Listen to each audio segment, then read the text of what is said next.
Welcome everyone to Volvo Cars' first ever tech moment. Now we have shared and talked about widely about our ambitions. We are going to sell more than 600,000 fully electric vehicles, which will account for more than 50% of our sales in 2025. And as early as 2030, we're going to be a full electric car company. That's our ambition. So let's talk about how to get there. Let's talk about the next generation of cars.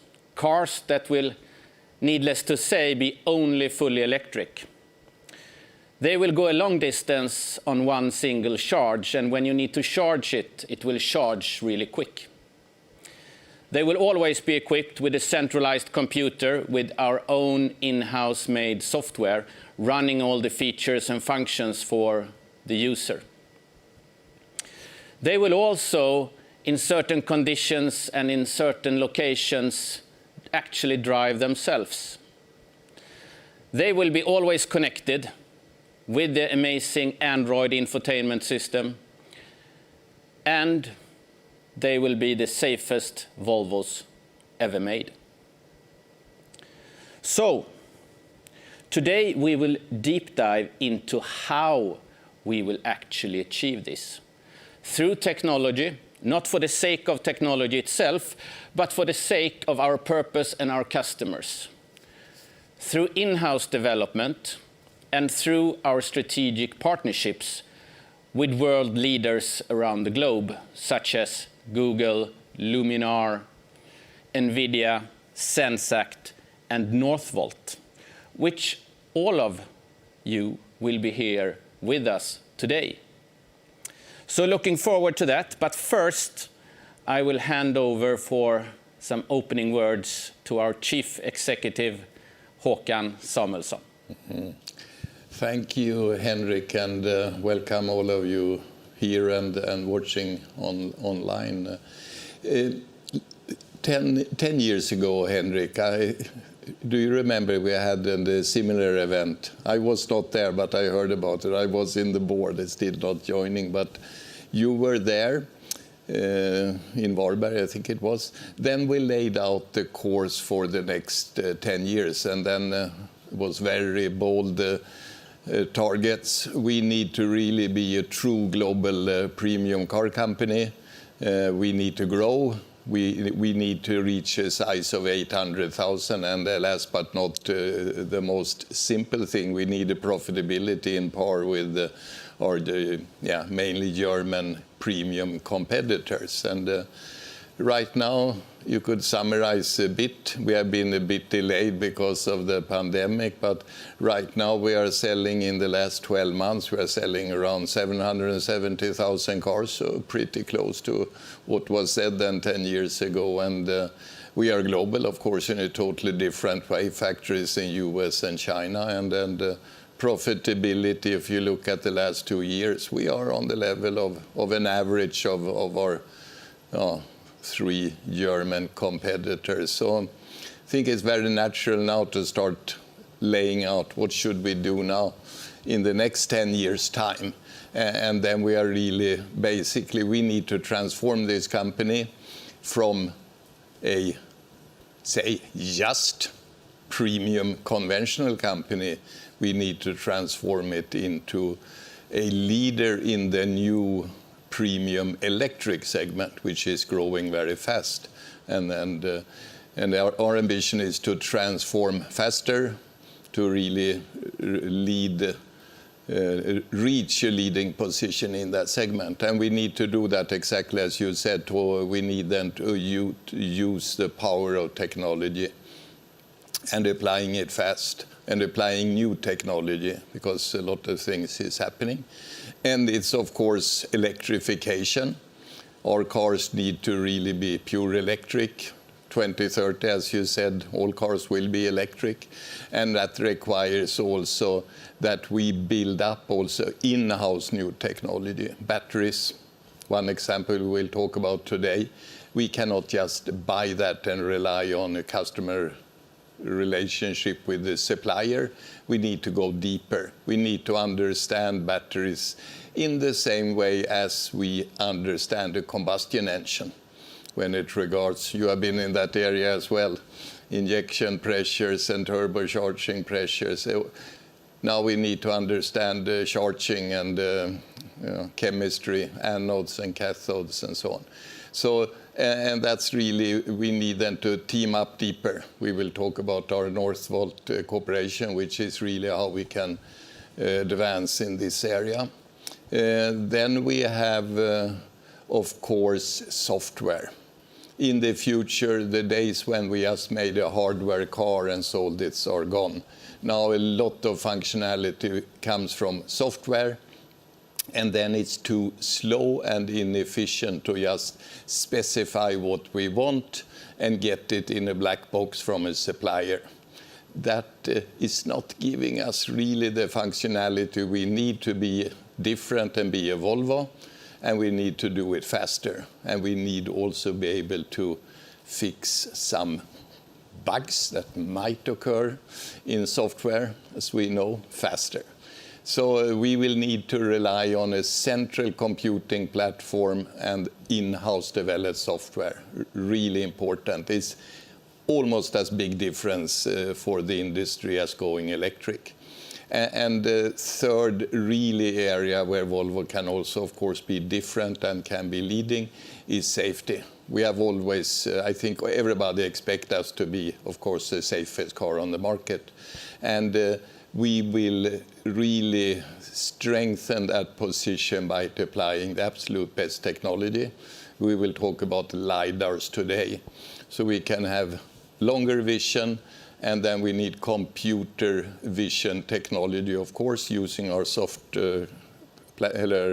computing platform.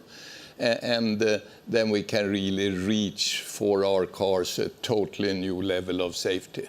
And this will also be seen as a sort of trademark. On the top of the roof, we will see the LiDAR.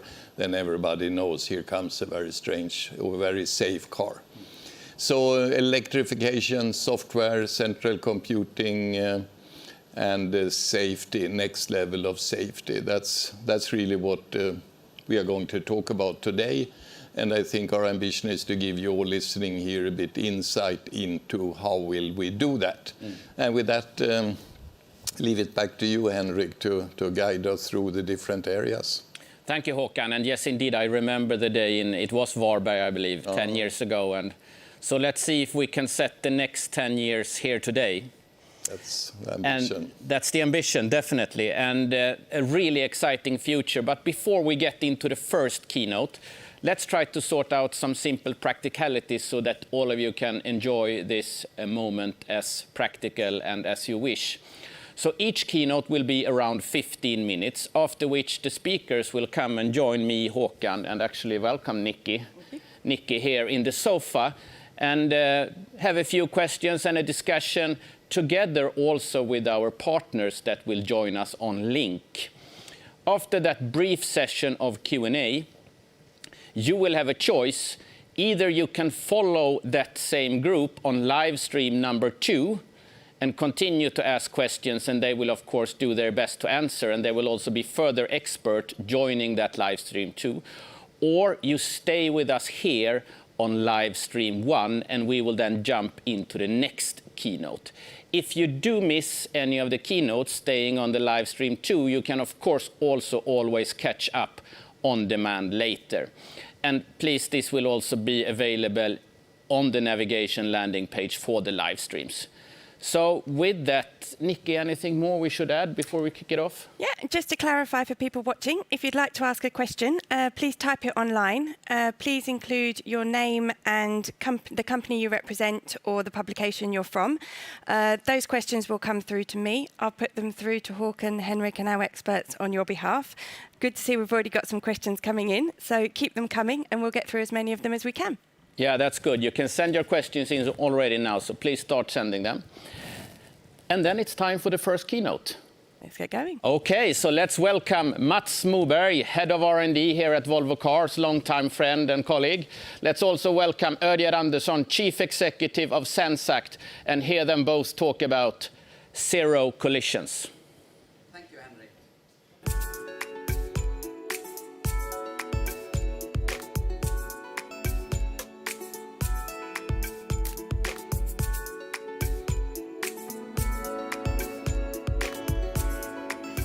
We are about to take a giant leap to increase safety, not only for the people in our cars, but also for everyone around it.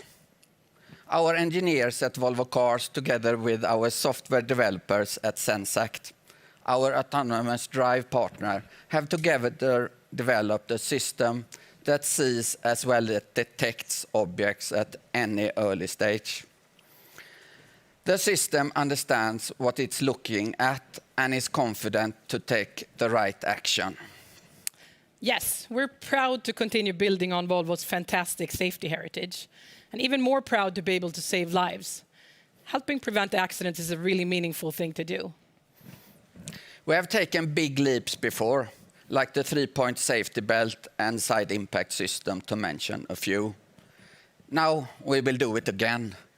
Our next flagship, the electric SUV, will take a giant leap towards our vision of zero collision.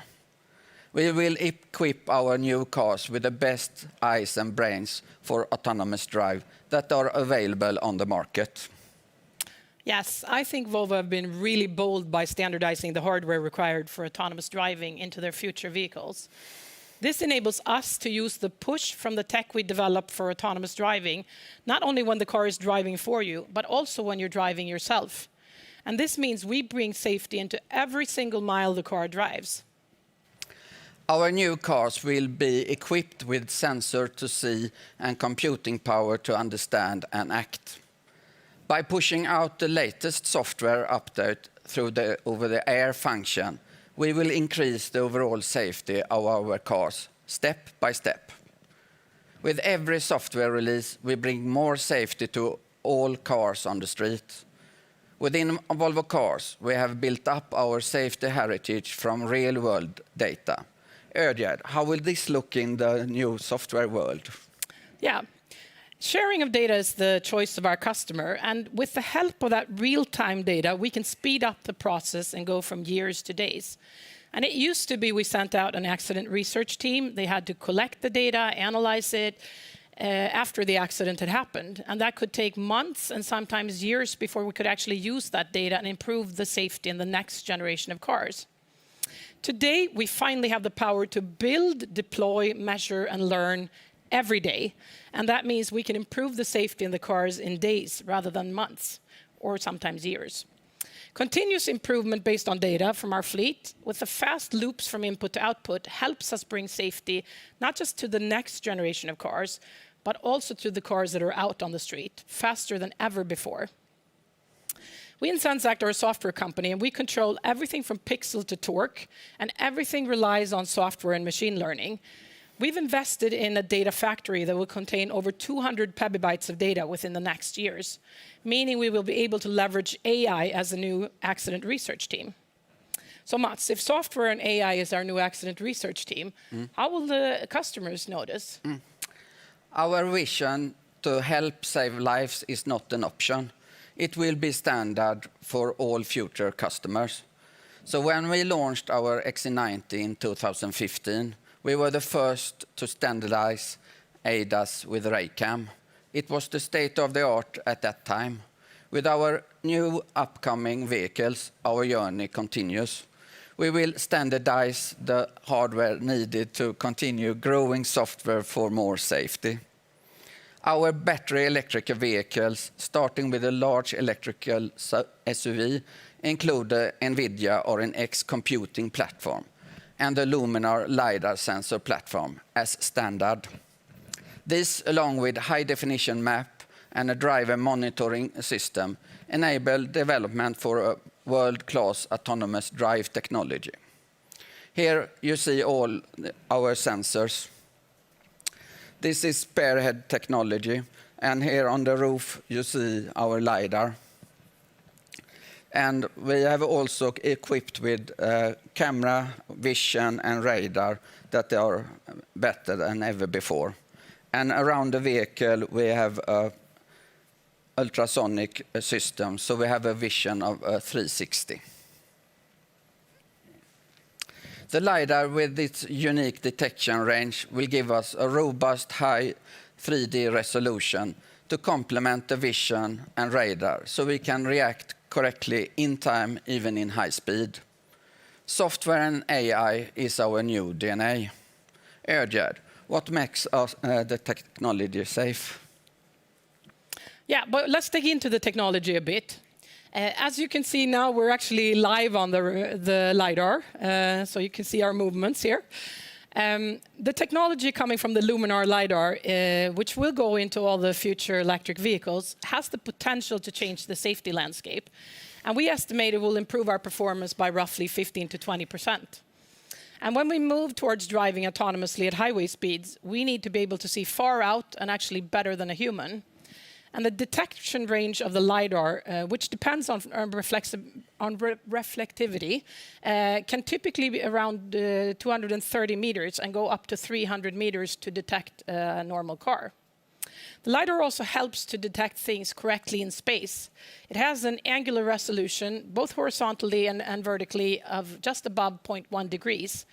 And that means you can actually have a precision of roughly half a meter, 200 meters out. And then, of course, as you come closer, you can reach resolutions that are in centimeter level. The LiDAR technology detects objects and builds a three-dimensional understanding from a point cloud.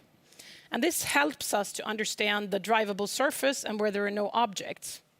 And while cameras are safe in certain conditions, having the LiDAR complements camera vision and the radar capabilities, and we believe this is necessary for unsupervised autonomous driving. This improved estimate also addresses scenarios that have been historically challenging, like situations with decreased visibility for cameras or complex, dense traffic scenarios for radars, like tunnels or difficult weather conditions. We see great opportunities for improving performance in complex scenarios, like cut-ins, intersections, and those are the scenarios where margins between normal driving and a collision can be really tight. The improved estimation of road geometry and road boundaries will help us in crossings and junctions, and it'll help us avoid head-on collisions and run-off-the-road situations. Going autonomous drive also requires a safe handover between the system and the driver. We ensure that with a new driver monitoring system. The driver monitoring system with 2 cameras that constantly monitor the driver, together with a capacitive steering wheel, helps us understand the state of the driver and ensures a confident handover. Sometimes when the driver is driving themselves, they may not be in full control.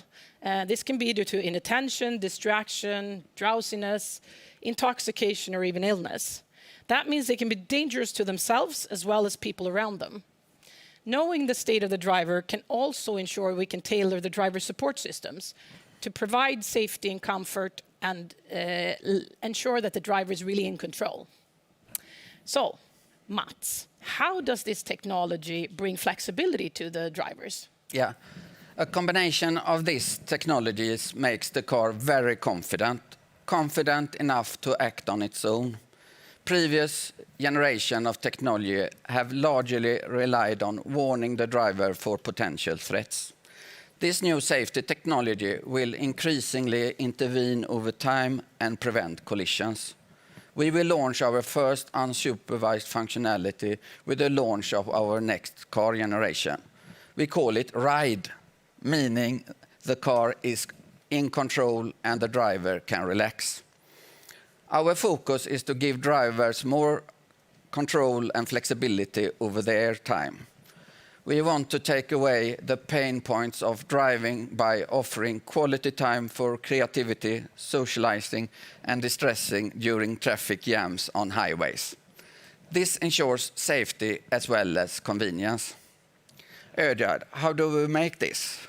Yeah, I mean, it needs to be safe, as you said, and unsupervised driving relies on the ability to see and act in all types of complex scenarios. And a responsible rollout is the only option we choose. Everything we activate needs to first be verified. And this space where we have verified the function, we call the operational design domain, or ODD. And we want to reduce the complexity of the ODD to start with by starting on highways where there's reduced opportunity for oncoming traffic, there are no pedestrian crossings. After that, we will launch unsupervised driving in more and more scenarios and expand the operational design domain to more road types and more environmental conditions.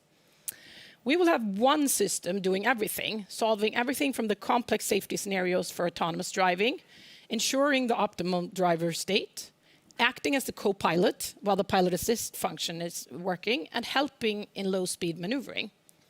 We know that our customers have different needs, and the technology evolution will happen gradually. But our one pilot strategy will offer the user support in 3 different modes of operation. We will evolve all those in parallel, and we call them drive, cruise, and ride. Mats, please explain how these 3 work. It's super cool. In drive, entirely new level of safety helps the driver to avoid collisions by providing information, warnings, and automatic braking and steering interventions. In cruise, the level of technology on board provides relief by controlling the vehicle motion under driver supervision, while maintaining the same world-class safety in drive. In ride, the user is free to do something else behind the steering wheel. Ride is offered in a limited operating region, which will gradually expand. In our case, aiming at highway first, we are always safe. Today, we have drive and cruise. Tomorrow, with our next generation of cars, we will have all 3, drive, cruise, and ride.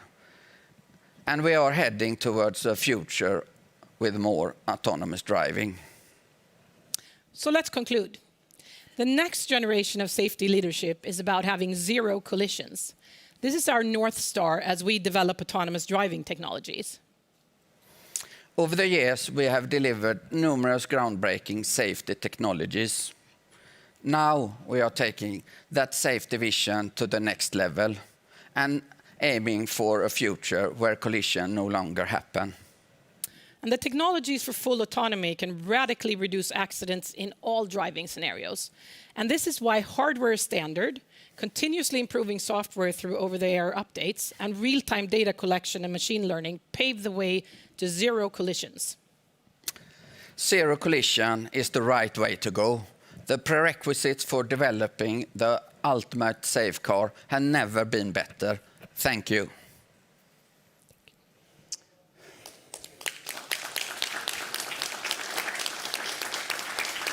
Thank you very much, Mats and Ödjad. Please come and sit in the sofa. Join. Do we have a partner on link? Let's see if we have Austin Russell with us on link across the globe. 2 minutes for Austin. Okay, so before we say hello to Austin, let's give the word to you, Håkan. Now, we listened to Mats and Ödjad here, and we heard a lot about technology on the car. We're equipping cars as standard with RNX technology, with Luminar LiDAR technology, etc. That really comes to a quite high cost. Can we afford that?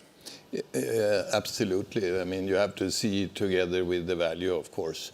So, the value is to really build the safest car possible using all technology available. So, I mean, a car with a LiDAR will be safer than a car with just cameras. And of course, Volvo need to really use all available technology. So, I think we cannot afford not having a LiDAR on a Volvo when the technology is ready.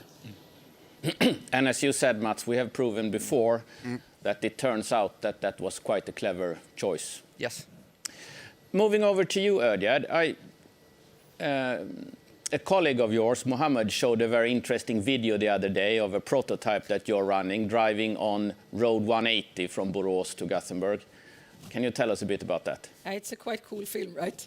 You can hear in the background the enthusiasm of the designers. It's actually both of our teams are collaborating now, and I mean the phase we're in the development right now.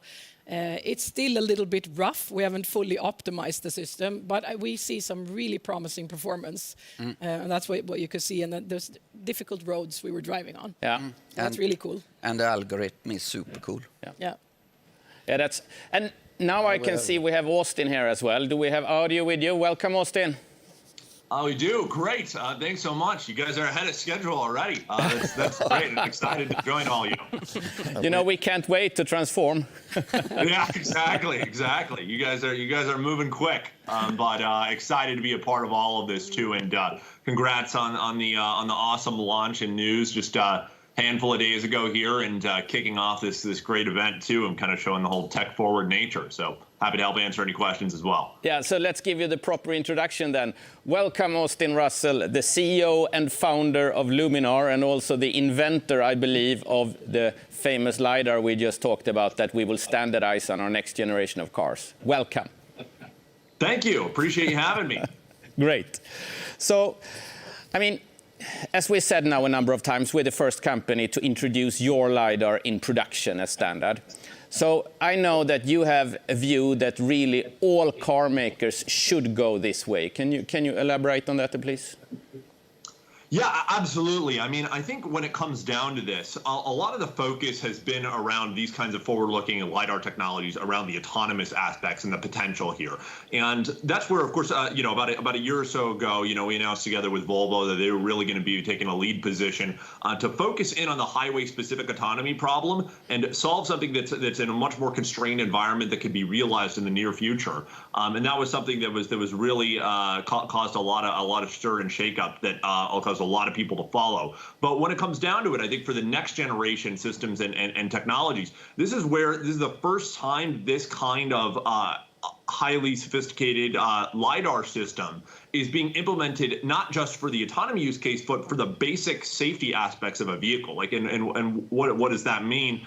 Well, at the end of the day, I mean, we still lose, 1.3 million lives on the road, globally, tens of millions of serious injuries and accidents. And all these that we've come to accept as a society are just completely preventable if we can, or at least 95% of them by human error, if we can actually advance the basic safety capabilities of the vehicle. And that's the question now, is that if you have a life-saving technology and something that can make some of the biggest difference that we've seen for different safety technologies over the course of automotive history, why should that be optional?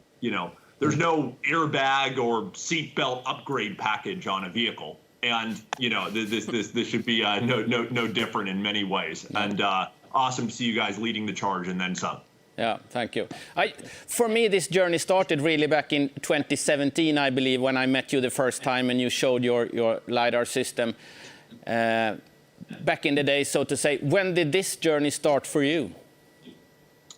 Yeah, so for me, it started back in 2012, vision to build a new type of LiDAR sensing system, and the solution holistically for the autonomous vehicle and automotive industry. And, I think, yeah, it was awesome. We actually worked in stealth mode for about 5 years, just deep down in the technology, building all the different components from the ground up in order to be able to create a solution that could have this level of capability, this level of performance, and something that could actually ultimately go into production vehicles. And that was the focus from day one, is that there was a lot of focus on kind of the autonomous vehicle robo-taxi world, but we saw the opportunity of working directly with the OEMs in the passenger vehicle production market. And that was where it was awesome to see kind of the forward-looking nature and vision of you guys, back in the original engagement in 2016, I think. And it was, I think the first time one of your engineers saw the point cloud, they almost fell out of their chair. So it was the classic saying. But it was awesome to see things progress, and it just goes to show what you can do when you have these tight relationships and partnerships. Yeah. And obviously, you guys made a great early bet, for us as an investment as well. And that's where it allows us to be able to accelerate things and partnerships of things that, may normally take a decade in the automotive industry. We've been able to pull off together in just a couple of years. Yeah. Yeah, I bet that must have been Andreas Wallin who almost fell out of the chair. I remember his face when he told me about it. Exactly. Yeah, great. Sort of a common question here, that's sort of my last also. You're going now to market together, Zenseact and Luminar, as a package with hardware and software. How is that going? Is Is there good business out there? Yeah. So, I mean, let me start, and then Austin can fill in. As you know, we have a partnership also where we see a lot of interest in the combination of the software we develop and the hardware and software that's developed by Luminar and the LiDAR. So we are actually really excited about this.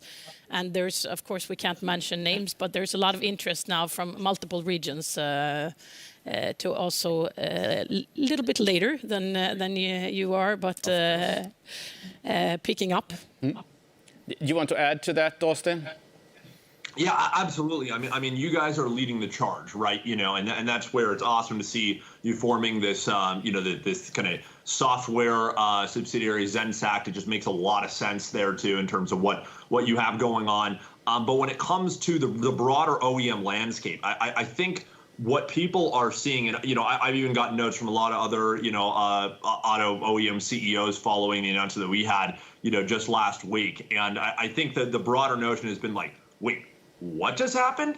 So this is really happening. Like, and not next decade, this decade, it's kicking off. And this is where the excitement has only really continued to build and start, where they're seeing this as kind of almost a halo in many respects of what a vehicle can be, and want to be able to model themselves after that. And obviously, you guys have done that before, and in times previous with new kinds of breakthrough safety technologies in for the day, for what it's worth. But I think that this time is something that we're seeing the entire industry revolutionize at an unprecedented rate of change.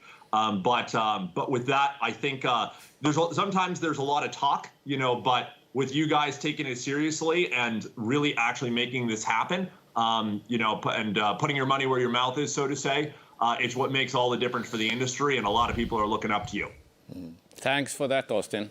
Let's move to Nikki and see if there are any live questions coming in. Yeah, we've got lots of live questions coming in.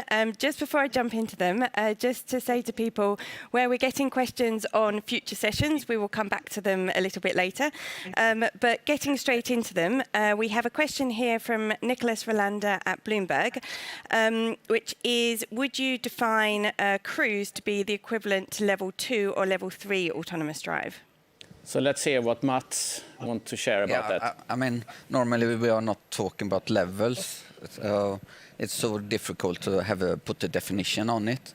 But basically, it's the cruise control of today that we will help the driver in a good, comfortable way going forward. And ride would be then follow-up question. Ride would be level 3 or 4? Or? Ride is when the car is driving for you. Yes. So we typically like to talk about supervised versus unsupervised. And we think that's a more clear definition, and where we would say that ride is an unsupervised. The car is driving for you, where cruise is supervised, and you need to always be in control as a human. Good. Correct. So another question here on the ride mode. Will the steering wheel move out of the way partially or completely when it's in ride mode? That's a question for Mats again. Right now, we still think that the steering will be in its position, even if we have in the past shown a concept car with that, the Concept 26. Great. And is the processing done on the sensors or on something like a central GPU? Well, I think that's part of the next session. We will hear about how the central compute will be built. But we have already sort of revealed that there is some Orin X technology in there. Good. And how do you safeguard the control systems against software corruption or worse, cyber attacks? That's a good question. Do you want to take a stab, Ödjard? Yeah, I mean, it's obviously a multi-layer protection system with everything from physical to software protection systems. And we also monitor the systems continuously to make sure no anomalies occur. Good. And jumping back to this supervised, unsupervised part, can you clarify, does unsupervised mean level 4, meaning that the driver will not need to take over driving until the vehicle leaves, or until the vehicle needs it? Do you have a target date for when this ride functionality will be available? Yeah, let's split that question up in two. I think I can... Yes, please. sorry to be a bit repetitive, but we rather talk about unsupervised versus supervised. And then, of course, there is a whole process which is extremely careful and important for a safe handover between human and drive and the car driving itself, which, of course, then is part of the definition why I think the levels are somewhat blurry to talk about. So we rather talk about unsupervised versus supervised. Coming back to the timeline, we will always do safety first. So it's more important for us to be sure that we equip these cars with the right hardware that will be capable to do this once we have verified and validated that it is safe. And we can use that hardware to collect data and make sure that we are safe before we turn it on. And I think we should also be quite clear that we expect this to turn on geographically, location by location. Basically, we have to sign off road by road before we activate this. So this will not be a global on-off at once. So it will happen and grow very much like the mobile network grew back in the days before it was global. Anything to add on that, Mats? Just the speed. The speed? Yeah. Doing it in a slow speed and increasing it, probably. Yeah. A related question just come in. Will it work in all weather conditions, or will snow, heavy rain or dirt hamper it? Maybe I can comment on that. I mean, it will work less well for certain sensors under certain conditions, as I was talking about in the keynote as well. So I think we can envision extreme conditions where we would not allow the functionality to be on. And then we will only turn it on where it's safe. So where the sensors are able to work in a good way. But having both the LiDAR, the radar, and the cameras, of course, help us to be safe in more various conditions. Great. And we've talked quite a bit about data, so I'm going to pick on a few of these the questions coming in that are related to data. So, will real-time data gathered from the cars only be used to refine and boost safety systems, or could they be employed elsewhere? So, I mean, of course, Volvo decides for Volvo cars, but I think the intent is not to use that as something that we sell to make money off of it. And we anonymize whatever we can anonymize, and we use it to improve our functions. And, I mean, we have collected data from real-world accidents from 50 years back and kind of collected that to give a better and safer traffic. So. But I think it's also interesting because customers for Volvo are probably very interested in car safety. And with this system also they can really contribute to development of safer cars and safer traffic. So I think our customers will be very glad and very proud to be able to contribute with that. Good. And let's talk a little bit, Håkan, you mentioned this previously, but we're aware of other car companies who are only using cameras, and we're talking about the inclusion of LiDAR. Why do we think this is necessary, and what's the decision behind this route? It's really, but I can try to, if you give the question to me. I mean, you will see, you have another source of vision. I mean, we also have cameras, of course, you have radars, but you have LiDAR on top, and it sees better, and all of this will be blended in the computer vision system. So the car is going to see better, and I mean, with that also it's going to be a safer car. So, and coming back a bit to the question about you had, Henrik, about the cost, and also to Austin, I think is a really good example here. We're not talking about one device to put on the roof of the car. We are talking about something really strengthening the brand and increasing the value. But also when it comes to cost, don't forget also the cost called insurance, which we now for all our electric cars will have insurance included. And of course, a car that is speed limited, a car that has the best computer vision on the market will be a lower cost to insure. So the total cost for mobility, and that's really what we are going after, has to be taken into consideration when you answer the question you gave me earlier, Henrik. Yeah. I mean, zero collisions. That's some impact on insurance. And insurance costs should go down. I'm quite curious, Austin, what's your view on the camera versus LiDAR performance total system? Yeah. So I mean, as we can see with these systems today, I mean, there's some base level performance that, you know, the cameras and radars and other stuff of this world have certainly been able to, you know, incrementally increase vehicle safety. But when it comes down to it, I mean, people still get in accidents all the time, even almost in surprisingly basic scenarios. Like, you would think programming a car to make it so that you can't hit the thing right in front of you when you're driving, it would be an easy thing to do. Turns out it's actually really hard. And why? Because you need a ground truth understanding of everything going on around you. And that's exactly what these whole next generation Volvo cars are going to do, is that you can now see down to centimeter level precision everything that's going on around you, measuring millions of points out there for what's happening in the environment that's almost like superhuman in many respects, that they can have that level of almost kind of divine intervention for the vehicle when it senses something is going awry. So we think that makes all the difference. And you know, one other note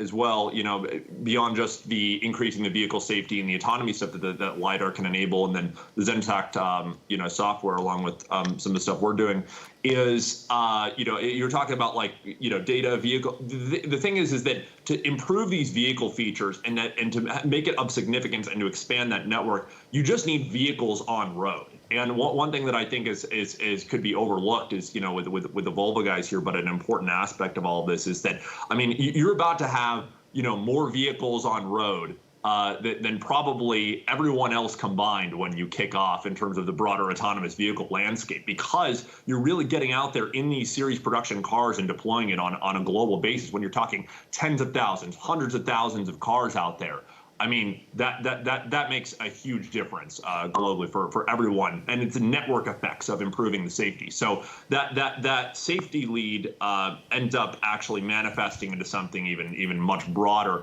as you deploy and as you scale. So it's kind of cool to see how it all comes together when you have it as standard, and when you have the same hardware that can enable those base safety capabilities as, you know, the autonomy capabilities as well.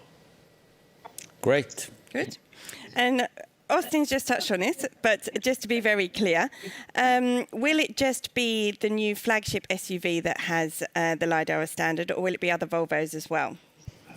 Well, that's almost a question I was planning to ask later, but that's a good one. Let's go to Håkan. Is it only the top of the line car models that will get this? I mean, I assume this will work fantastically, and it will give us safer cars. And then, of course, if there is technology available that can save life, I think it's very difficult to see that as optional. I mean, exactly, somebody said, I mean, seat belts and airbags are not optional. If they proven to be safer, we will have it on our new generation. We are really now the first of its kind. Is now the new architecture, born electric, central compute. Yeah. Those cars should also be the safest cars possible. Mm. Good. We're running short on time now, so I'm just going to try and get a couple of quick ones in. One here. How does the regulatory authorities judge the responsibility in case of an incident? Who is responsible? Is it the driver, or is it us as the car maker? Yeah, I can have a go. I think this is what we talked about before with unsupervised versus supervised. So when we go into the ride mode, which is unsupervised, then the car is in control, and thereby the car is responsible. And in this case, Volvo is responsible. And when we are in the supervised mode, the driver is responsible. And then we do everything to assist the driver and help them where they have kind of shortcomings, but they are responsible. Good. And a very quick one in our last minute. How will a ride-controlled car communicate with others if there's no driver driving the car? How the car will communicate? Will the car communicate with other cars around it? Yeah, so already today, if you want to connect your car, you can already with cars that are out on the road. And I see this as a growing thing where we will share much more knowledge, for instance, like conditions on the road or things that can improve safety. Right. I think that's all we've got time for, so I'm going to leave to you now. Thank you, Nikki. And that means, Austin and Mats and Ödjard, that we will thank you so much for joining us here today. An amazing first session. And it's time for us to kick off the second session. So it's been alluded to already in a question that by processing all of this information that comes from the LiDAR, that comes from all the radars and the cameras, and actually also process a lot of other functions and features that the customer wants being connected in the car, etc., we need compute power, and we need probably quite a lot of compute power. So the next session here is talking about how do we achieve that together. So please welcome Patrik Bengtsson talking us through next session.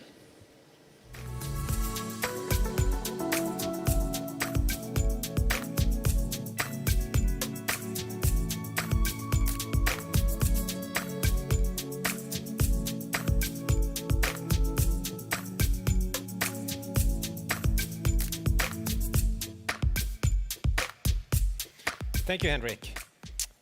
Major intersecting technological changes are redefining the automotive industry at a pace and scale without equivalent in other industrial sectors. We're seeing multiple simultaneous transformations in the digitalization of the car and its connected services, as well as in electrification. The changes we see coming in autonomy, electrification, and connectivity has one common enabler, and that is software.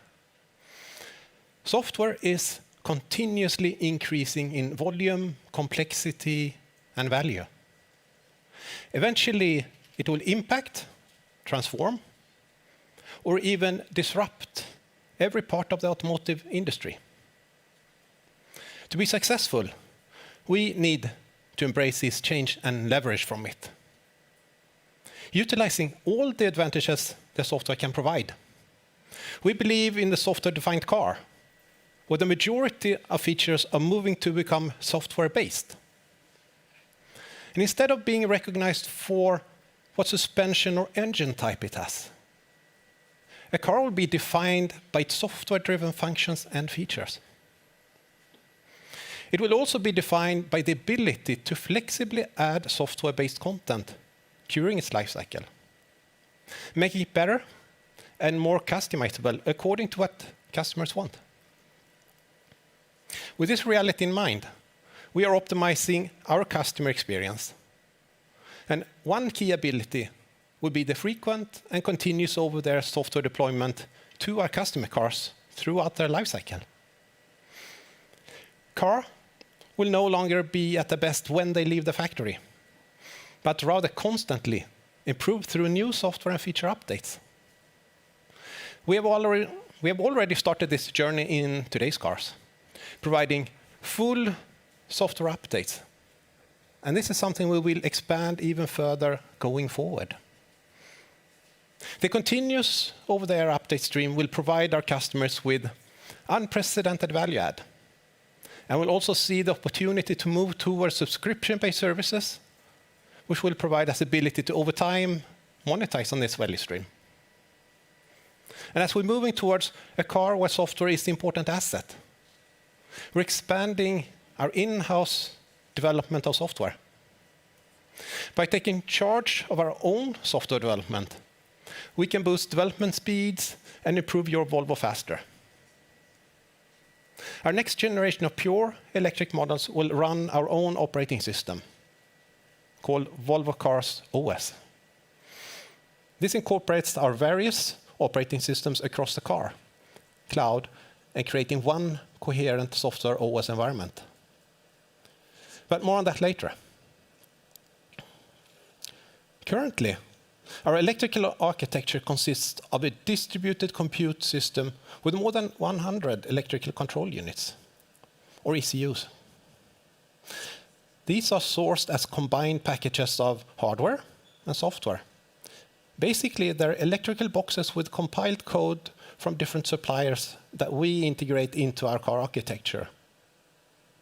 They control the behavior in devices such as, for example, a rear parking camera, And this structure requires several handovers in the development cycle, with significant efforts on our part in terms of requirement specification, transfer of knowledge to and from suppliers, and massive integration work. And as software becomes more complex, these integration efforts grow exponentially and increase lead time in our development. When key software is owned by suppliers, the ability to faster evolve, adjust, and deploy updates to meet customer demands are limited. It also means ultimately the experience we want to give customers largely come from suppliers and not from us. To support our vision of a software-defined car, we are transforming our car's electrical architecture with our new core system, which is set to be revealed in 2022. We're creating a computer on wheels, capable of running the carefully crafted Volvo experience we want to offer customers. And instead of relying on hundreds of ECUs all over the car, we are moving towards a centralized computing system, our core system. And over here we have one example of our core computer. So this computer has massive CPU, GPU, memory. We will deploy 2 of these into every car. We'll also connect our Android infotainment system into this network that they communicate over, an high-speed Ethernet network. And they will communicate with the mechatronic rim through gateways. So this is our core computer, as you see a first example of here. The computer manages tasks like general computing, vision processing, and machine learning. It runs all software controlling the behavior of the vehicle, and it's supported by significant in-house development. You can call this core system the brain of the car, and then the connected devices, the muscles that generate the behavior customers are experiencing. And this shift to centralized computing allows us to gradually separate hardware from software. By separating hardware from software, we won't have to solely rely on supplier-provided ECUs to produce the behavior we want. We will have a greater control of the customer experience, which is something we want to develop on our own. And by doing that, we can bring out the full potential of the software-defined car, while rapidly increasing the flexibility and speed in our development cycles. And with our core system and in-house software tech stack, we create full control of the integration flow from code to complete car. One example of the speed and flexibility that gives us can be seen in bug resolving.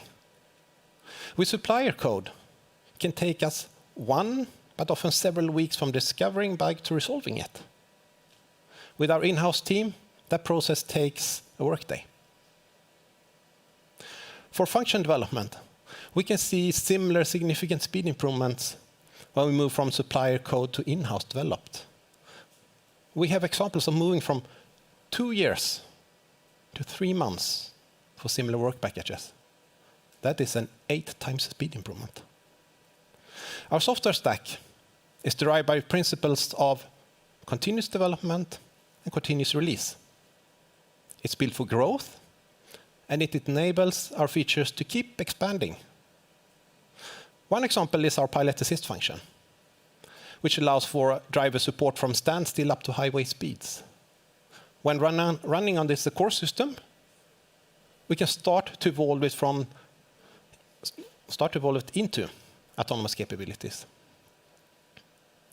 The core system computing is a computing powerhouse developed with our guiding star of safety and security first. We believe in partnering with technology leaders when it makes sense, which is why we're collaborating with NVIDIA.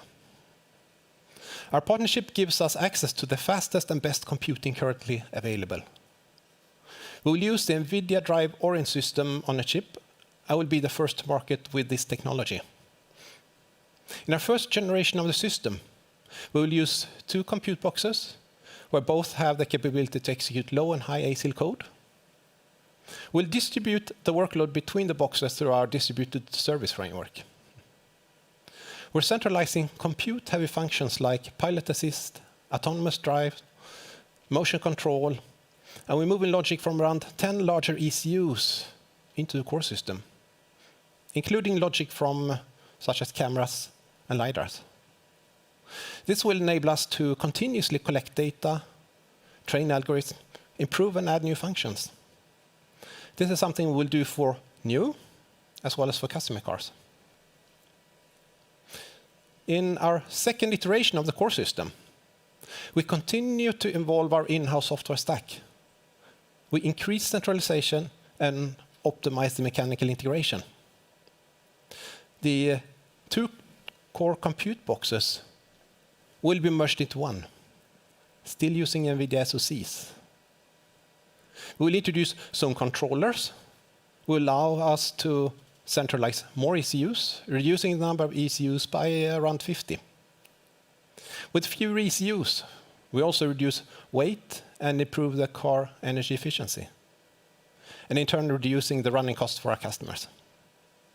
We can also reduce weight significantly by developing the mechanical platform and the electrical architecture hand in hand. For example, by optimizing the mechanical platform and placement of sensors and actuators with the cable harnesses in mind, we are reducing the cable length by more than 700 meters per car. All right, let's move back to the Volvo Car OS. I said in the beginning that it's our own OS, but it's not exactly true. We use a number of underlying operating systems, including Android, QNX, AutoSAR, and Linux, which we bind together into one coherent software platform. Work on this in-house software started with the Android development in 2017, and the platform is now extended to incorporate the core system as well as vehicle applications and the cloud. The stack is covering all key onboard systems, such as Android infotainment, connectivity, vehicle control, and ADAS. The extension into cloud covers applications such as connected safety and car remote functions. Through a variety of APIs, the Volvo Car OS gives developers access to in-car features such as vehicle control, vehicle sensor data, user interfaces, and cloud-based features, for example, fleet data. This allows developers to create new services and applications for Volvo cars. The Volvo Cars OS will make it easier for both internal and third-party developers to create new features and functions for cars. And we're open to outside development. In our open innovation portal, we have more than 400 registered developers, and more keep coming in. The portal has attracted several third-party companies that are now developing apps using the Android SDK, emulator, and open APIs that we provide. And vice versa, the third-party collaboration is also helping us drive the evolution of our open innovation portal. The portal is gradually extended with more APIs and larger coverage of the vehicle platform, enabling more innovation and down the line, a broader offer of high-quality services and in-car apps for our customers. By being open for third-party development, we're also offering developers to create their business through our platform. In-house software development is one of our cornerstones. Today, we have over 200 software development teams. And that number is growing and will continue to grow for some time. That's good because we're currently riding on a wave of major technological changes that are dramatically changing the way that we work. And in the middle of that, software is a driving factor. We're adapting by evolving from being predominantly a product company focusing on cars into becoming more of a service-based tech company. And we believe that strong software professionals are key for future success. And we're constantly looking for software talent across the globe. And we're not only developing in-house software for our cars, It also extends into all our systems, such as cloud, online business, and IT support systems. And all these areas grow every day with more in-house software professionals. These people are essential for providing speed in continuous development, integration, and deployment, as well as outstanding innovation. Right now, around 30% of our car software is developed internally. And with the introduction of our new core system, we will double that to 60% and then continue to steadily grow the amount of in-house software. Our in-house development makes sure that we build and evolve from using super strong technology stacks. We build using well-established open source, such as Android and Linux. We employ open APIs that enable third-party innovation. Our in-house development capability also gives us the ability to collaborate effectively with key technology partners, such as NVIDIA and Google. These partnerships are essential to us, since it's much more effective than trying to do everything on our own. And to wrap it up, I think there are 3 key takeaways from this session. First is that the core system is a computing powerhouse, the foundation for high development speed and continuous deployment to our cars. And second is that our in-house software development teams are the key asset to build and evolve the Volvo Car OS, which enables high innovation speed for Volvo, as well as for our partners. And finally, as software is a key cornerstone for us, we're always looking for software talent. Thank you.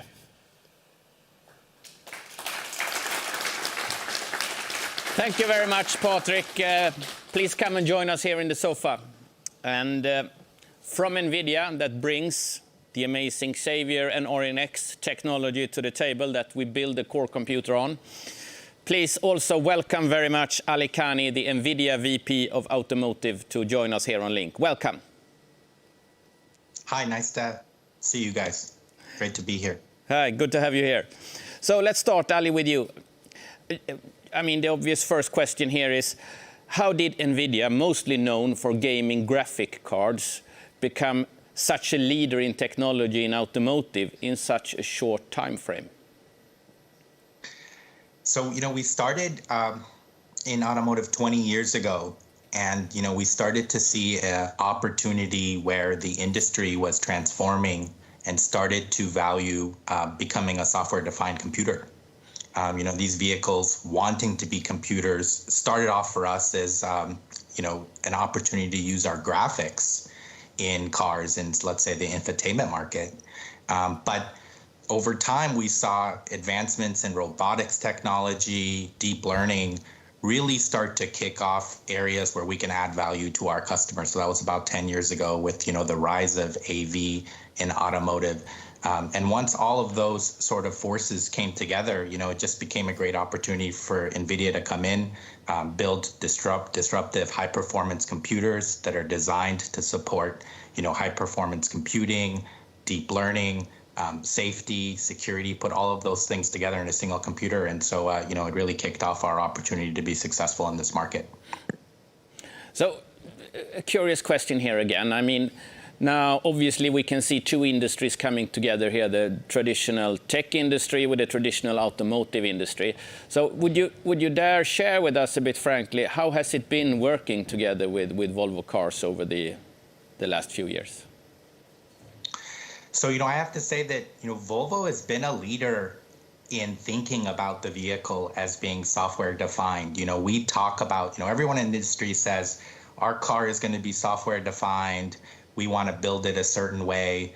But Volvo has been, almost our first partner who really had this vision to put a high-performance computer in their vehicle lineup, and also to ship a car with the full sensor set. And that takes a huge risk for the company because they're putting a additional cost in the car because they believe in the vision that the car will get better after the day you buy it. That you can continue to provide new services, new applications to the car over the life of not just a buyer, but over the life of a car, because there'll be a second buyer for the car. And so for us, it's been an honor and privilege to work with Volvo. It's been a few generations now, and this car, these cars that we're talking about here with the Polestar and the XC90 are really exciting cars that are going to be disruptive to the industry.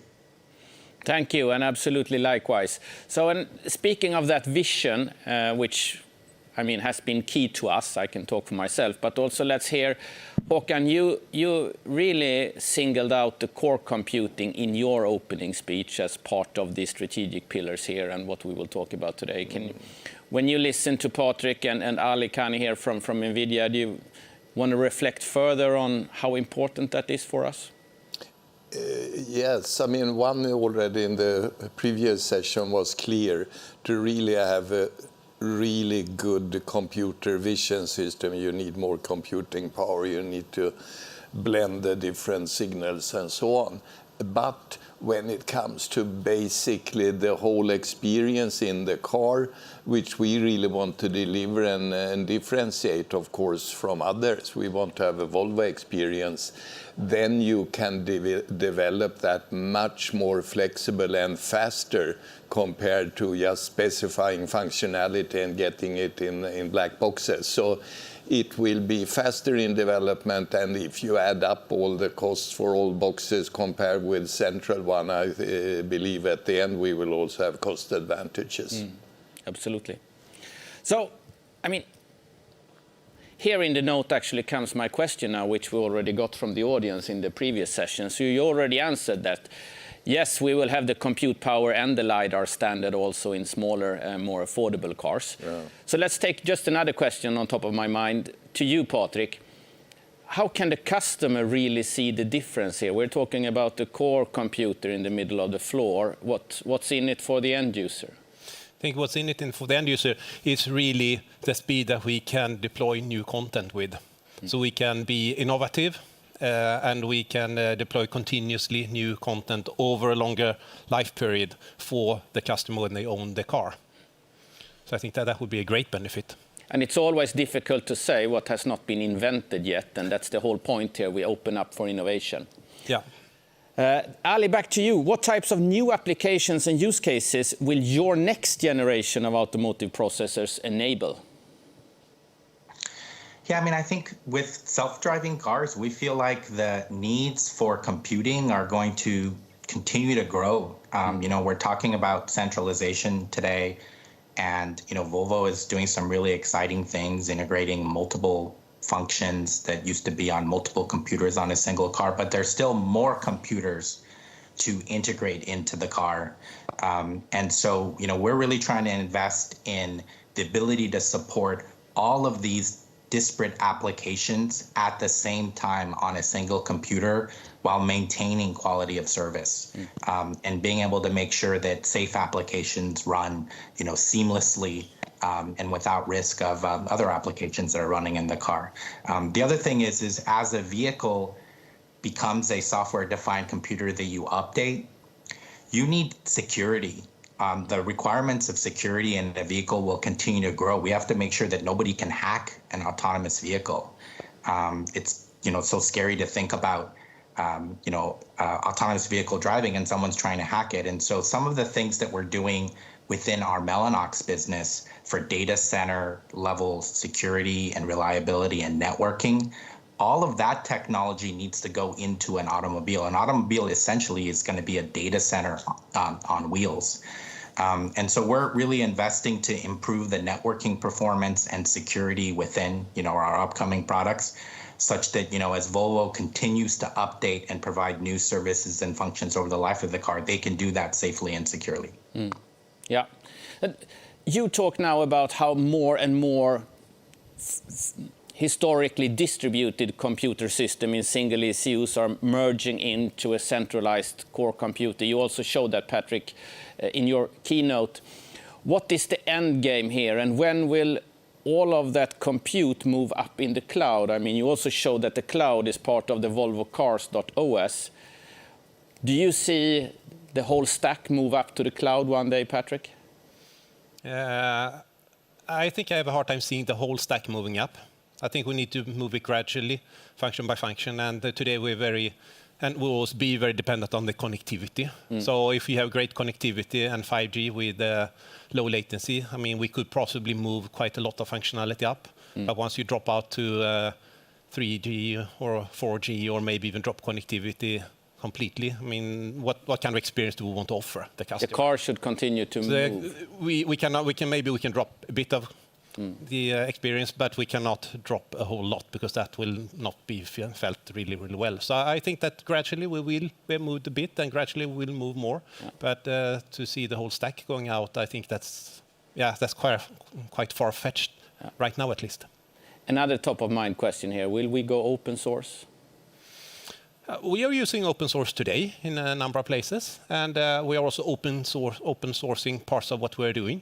And that's definitely an option, that we open source the complete package. It might be more of a timing issue, maybe. We're not ready right now, but absolutely we are very welcoming for open source and also standardization in our area. Great. Let's move over to you, Nikki. Yep, we've got lots of questions coming in. So we'll start with one here from Henning Cosman at HSBC. Please, can you tell us a bit more about your plans for vertical integration of hardware and software? Will you work with key partners, and how much will you pursue an in-house approach? Let's see what you say to that, Patrick. Of course, we work with a number of partners, and basically all suppliers where we're starting to separate hardware and software. We need to onboard them basically one by one into this new journey. We are owning, for example, the IP of the central compute on our own, also the hardware. But I don't envision that we own all hardware IP on our own. We will definitely need suppliers to support us with hardware and components, and also ECUs for a long time. Anything you'd like to add on the strategy in a general term, Håkan? No, I mean, today we buy software and the black box. I think in the future, of course, we can develop the software ourselves. But I think it's also mentioned here, of course, we'll be open to buy only the software. So we can run it on our computer. I mean, we don't need to do everything ourselves. We need to really control it to be able to change it fast. But we need access to the code, I would say. Cannot be any more black box thinking. Because it's too slow, and will not strengthen our brand. Yeah, I think that's key. I mean, control here, or ownership, speed, that can be done through partnership. We have a great partner here online with us, NVIDIA, and we can do it ourselves in-house. I would say another trend here that I see is that these highly integrated systems that are built of both hardware and software coming from a single supplier, I see that decline. And I do that for the reason of combining too many of those together becomes simply too complex. So I'd see us go vertically integrated on hardware as units built to print or standalone, and software. It can be in-house, it can be partnerships, but I don't see these super combined systems grow as they have during the last 2 decades.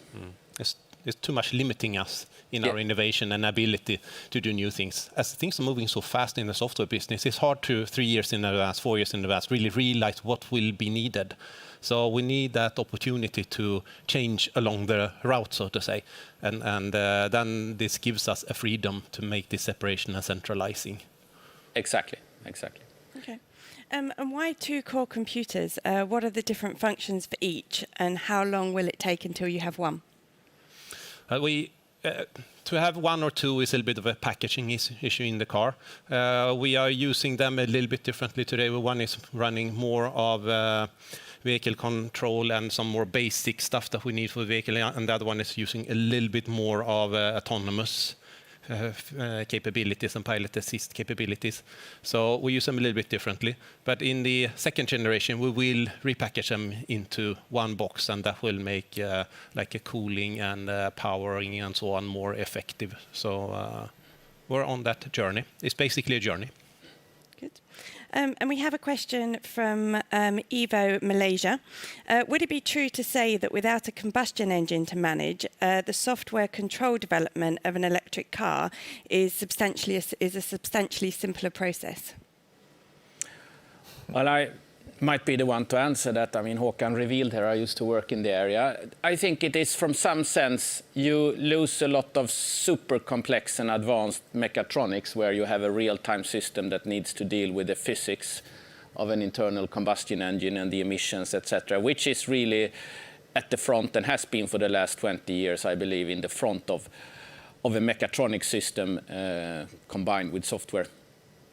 I believe, however, to say that it will be less or less complicated software in total on an electric vehicle will not be true neither, because the expectation that we see on this next generation of car just massively increase. But then we talk about usually different, much more customer-oriented functions and features. How do we provide the infotainment? How do we provide the connectivity? How does the car know what you want to do this afternoon? Or how does it know where to go or where to charge or actually pay for that charging without you knowing it, etc.? So there is a different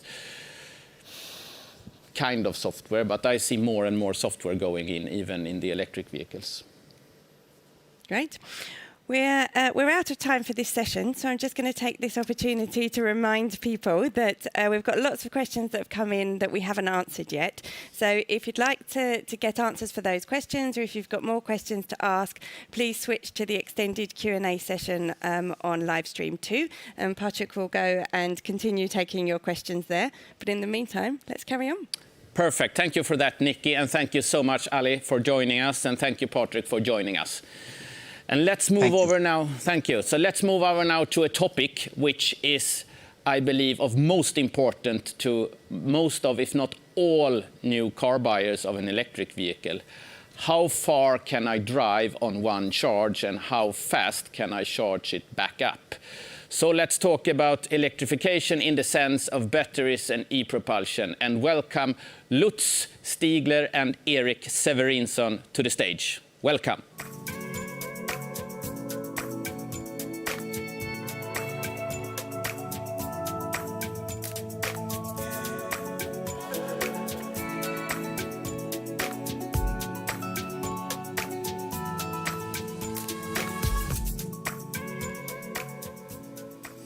Thank you, Henrik. For 94 years, we have had combustion engines in our cars. But now we have made a choice. By the end of this decade, all our vehicles will be electric. We had made a choice to discontinue our development of new combustion engine vehicles and divest our combustion engine-related operations. This will allow us to focus fully and wholeheartedly on electrification. We intend to set the pace within our industry in the global transition towards zero-emission mobility. This is absolutely key for the world reaching the net zero emission by 2050 and limiting the impact of global warming. We can maybe discuss the future in terms of volumes and growth, but we will be an electric mobility company by the end of this decade. There simply is no turning back. For us, the future is electric, and we will fulfill our purpose to provide freedom to move in a personal, sustainable, and safe way. At Volvo Cars, we made the decision to fully focus on battery electric vehicles. The reason for that is the unmatched efficiency of a battery electric driveline for passenger cars. We need to focus now because of the long lead time for industrialization of that new technology and the long lifetime of our cars, since the cars we produce today will still be on the road in the next decade. To make that journey a success, we need to provide uncompromised mobility. And for that, our customers can expect long range and fast charging. Our batteries are the key for that. With our dramatic growth in plug-in hybrid sales, we have experienced the consumer appetite for electrified vehicles. With the strong volume growth and the increased energy density, we have learned firsthand the powerful shift in consumer demand towards cars with a cord. Last quarter alone, 40% of our sales in Europe were plug-in hybrids. Our success with these cars have taught us valuable lessons on how to engineer and industrialize the future battery systems for our electric vehicles. And we will build on this in our transition to fully electric cars. Today, we have lithium-ion batteries with nickel-based cathodes and graphite anodes. This is a very mature technology with still some growth potential for the next 5 to 10 years. Major changes and optimizations have been done mainly on the cathode side to increase the nickel content and reduce cobalt. Now we are adding silicon to the graphite in the anode to increase energy density even more. With these improvements, we will achieve an energy density significantly beyond 700 watt-hours per liter. But the next big step will also be done mainly on the anode side. We will get different material combinations there, up to pure lithium metal anodes. Together with new separators and electrolytes with different properties, we will approach real solid-state batteries. Those batteries will provide an energy density in the magnitude of 1,000 watt-hours per liter. Similar integration levels that we will discuss later more in detail. We will provide a range of 1,000-kilometer real customer drive. We expect that technology to be mature on a large scale in the second half of this decade. We believe that the shift towards full electric vehicles will depend on how fast we will see better attributes and lower cost provided by these battery systems. This is why we will have developed our third generation of BEV batteries already by the middle of this decade. Batteries which will feature new ways of integration into the car, further improving the efficiency of the electric propulsion system. In the current electric cars, we use the first generation of our batteries, made by dual layers of standardized VDA modules. The second generation is that one here, right behind me.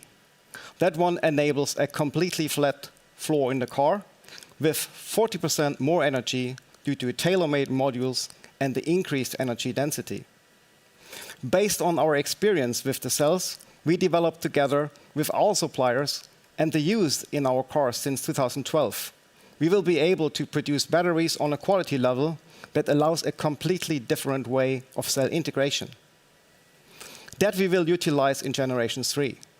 In this generation, we significantly reduce the material that does not contribute to energy storage.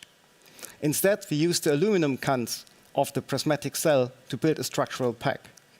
We do this in gluing the cells together and combine them with a plate on top and on the bottom. And so we create a sandwich structure. That sandwich structure of the battery will actually be the floor of the car. With this approach, we achieve lower weight, higher energy density on the vehicle level, higher torsional stiffness of the entire car, and a better thermal management of the battery. That allows to deliver with the same level of safety more than 20% higher energy. And those batteries will be sealed for life.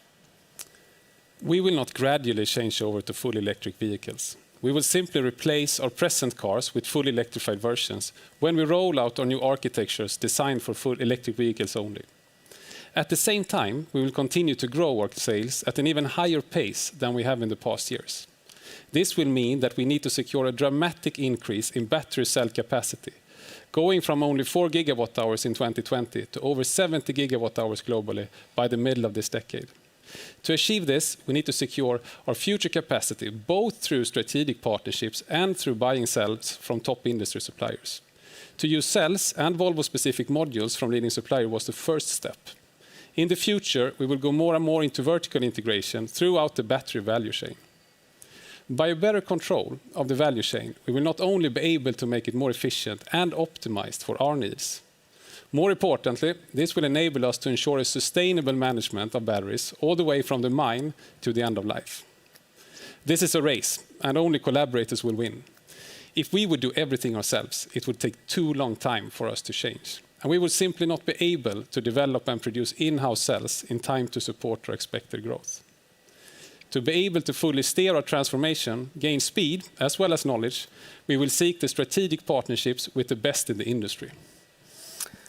A proof point of this strategy is our planned partnership with Northvolt that we recently announced. This partnership is built on 3 main pillars. In the first step, we will join forces to develop the next generation batteries utilizing Northvolt's excellent cell design and manufacturing capability and our system and integration knowledge. Together, we will develop tailor-made cells with the next generation chemistry towards solid-state attributes. In the second part of our collaboration, we plan to source 15 gigawatt hours of annual capacity with the Northvolt 1 plant in Skellefteå, Sweden. This will start in 2024 in order to meet our capacity ramp-up of electric vehicles. The third step is to build a new gigafactory of up to 50 gigawatt hours of annual capacity. Combined, This will secure supply for the next generation of fully electric Volvos built in Europe. Together with Northvolt, we also plan to take the next steps towards sustainable production of battery cells by using both renewable energy as well as integrated recycling to ensure that the valuable metals and minerals can be used again. This will help to substantially reduce emissions from battery cell production, which currently is one of the most carbon-intensive steps in electric vehicle production. With this fantastic collaboration, we will join forces with a partner that share our fundamental belief in sustainable mobility. Another important in-house product is the software that controls and monitors the batteries. We have a long history of in-house software in Volvo Cars propulsion systems, and the battery control software in our current battery electric vehicles is made in-house as well. That allows highest battery cell utilization while having a maximum of safety in operation. This in-house software strategy also allows us to actively learn from our customers using field data, while of course adhering to the highest standards of data privacy. Together with our over-the-air strategy, that enables us to provide updates regularly to all customer cars with improved attributes like usable energy and fast charging properties, as we learn more and more about the user profiles in different markets. Data is the key, and we use this also for the next generations to further improve the attribute balancing. And thanks to our close collaboration with Northvolt, we can utilize this data also upstream in the production process. However, batteries have to be charged. We believe that charging is the single most important attribute for range anxiety, so we are constantly improving our fast charging performance of our battery systems, in our current as well as in our future cars. Despite that we are significantly increasing the size of our battery packs in our future vehicles, we will halve the charging time for the customer-relevant 10 to 80% state of charge. This is done by improved cell attributes, mainly reduced internal resistance. Other aspects are an improved thermal management and an adapted design of the entire high-voltage system. This allows us to go beyond 200 kilowatt charging power in Generation 2 systems and utilize full 350 kilowatt charging power on 800 volt in Generation 3 systems. Another big step is that we will offer bidirectional charging for our next cars and provide an integration into the home infrastructure of our customers. We can support our customers that want to reduce their CO2 footprint and use the car as a storage for their solar systems. Or we can help the customers to reduce their energy bill in markets with time variable energy prices, because customers can charge when prices are low and use the energy provided by their vehicle battery later in their home when prices are high. And in the future, with a bigger fleet of electric cars with rather big batteries, we will enable our customers to contribute for energy grid stabilization, and by that one, be an enabler to allow more renewable energy in the grid. This is a real contribution to sustainability, not only for the batteries and the cars, but also for the entire society to become faster independent from fossil energy. Our strategy is to vertically integrate in the value chains for the rapidly changing components in order to spearhead the electrification of our industry. This does not only apply for batteries. We will also develop and produce our own electric driveline for our future fully electric architectures. To gain speed in our vertical integration, we will use as much as possible of our existing infrastructure and convert it towards in-house production of strategic components for electric vehicles. The first proof point of this is that we will start producing our own in-house developed e-machines in our current engine plant in Skövde, Sweden. Thus building on the infrastructure and knowledge we already have and use this as a blueprint on how to leverage on existing assets while changing into a fully electric company. We are transforming from a company that has sold combustion engines for 94 years to a fully electric one by the end of this decade. It's not a matter of if or when, it's just a matter of how. We are convinced that we will succeed with this, not because we're small and nimble, but because we're completely focused on and passionate about safe, sustainable mobility. Thank you.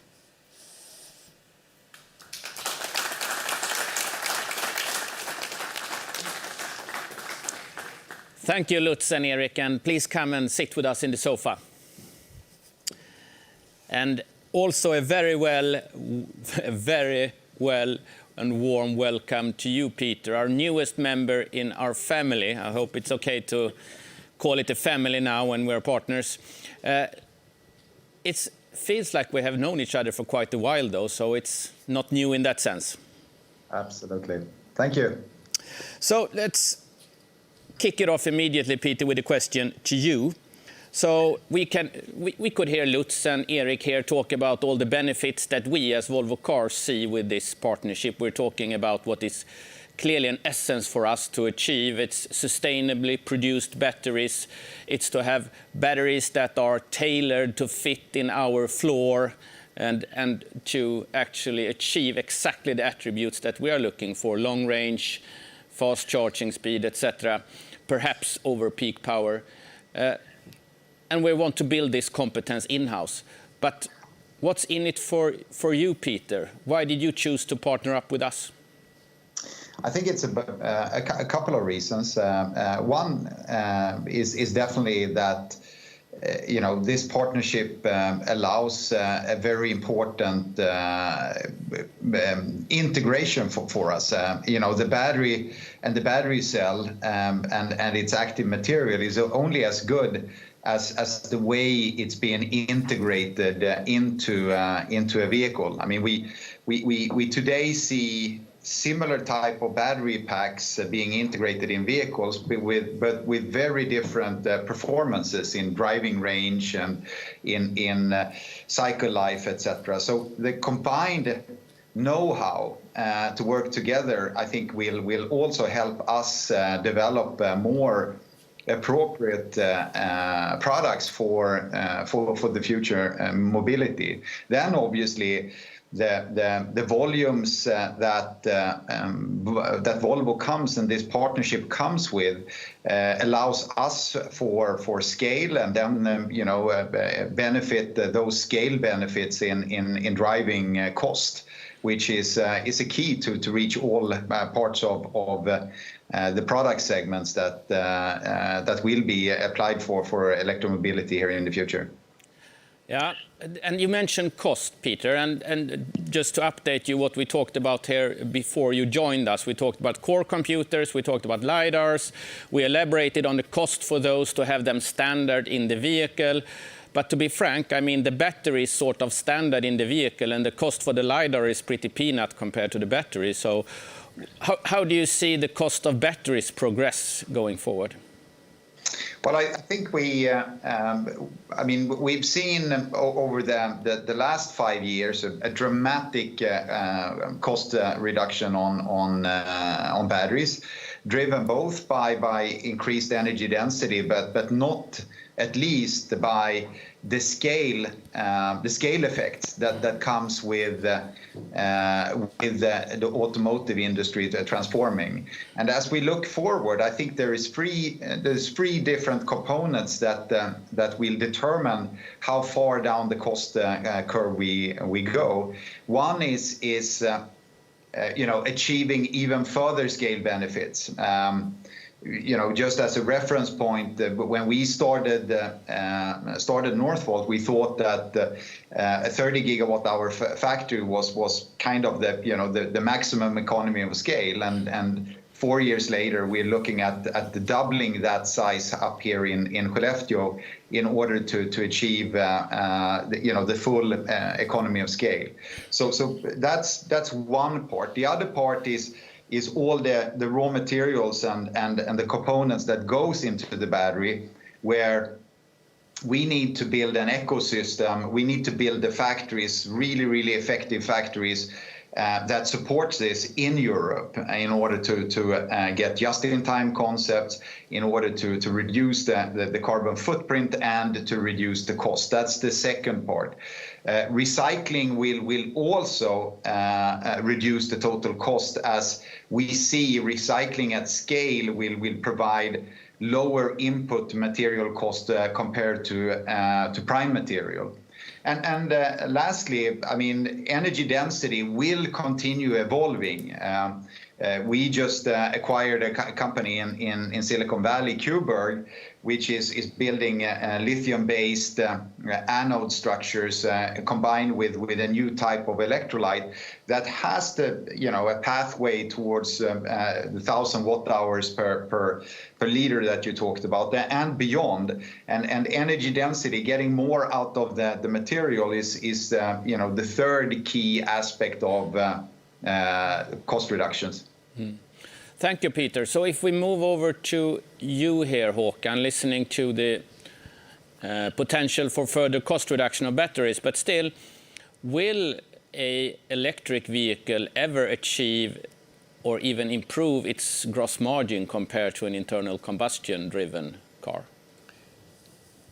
Yes, long term, I mean, we believe that, otherwise we would not electrify. And of course, it's compared with where would we be if we would have conventional technology. I mean, we would have very low gross margin, I'm quite sure.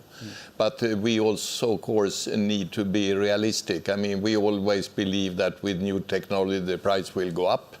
It will probably do that. An electric car has a higher value, but long term, we should maybe be more realistic. So I think we really need to also be realistic when it comes to the cost requirements. I think a cost of a future premium electric car should be on the cost level of a conventional premium car. And we see that break even or that level we will reach around 2025.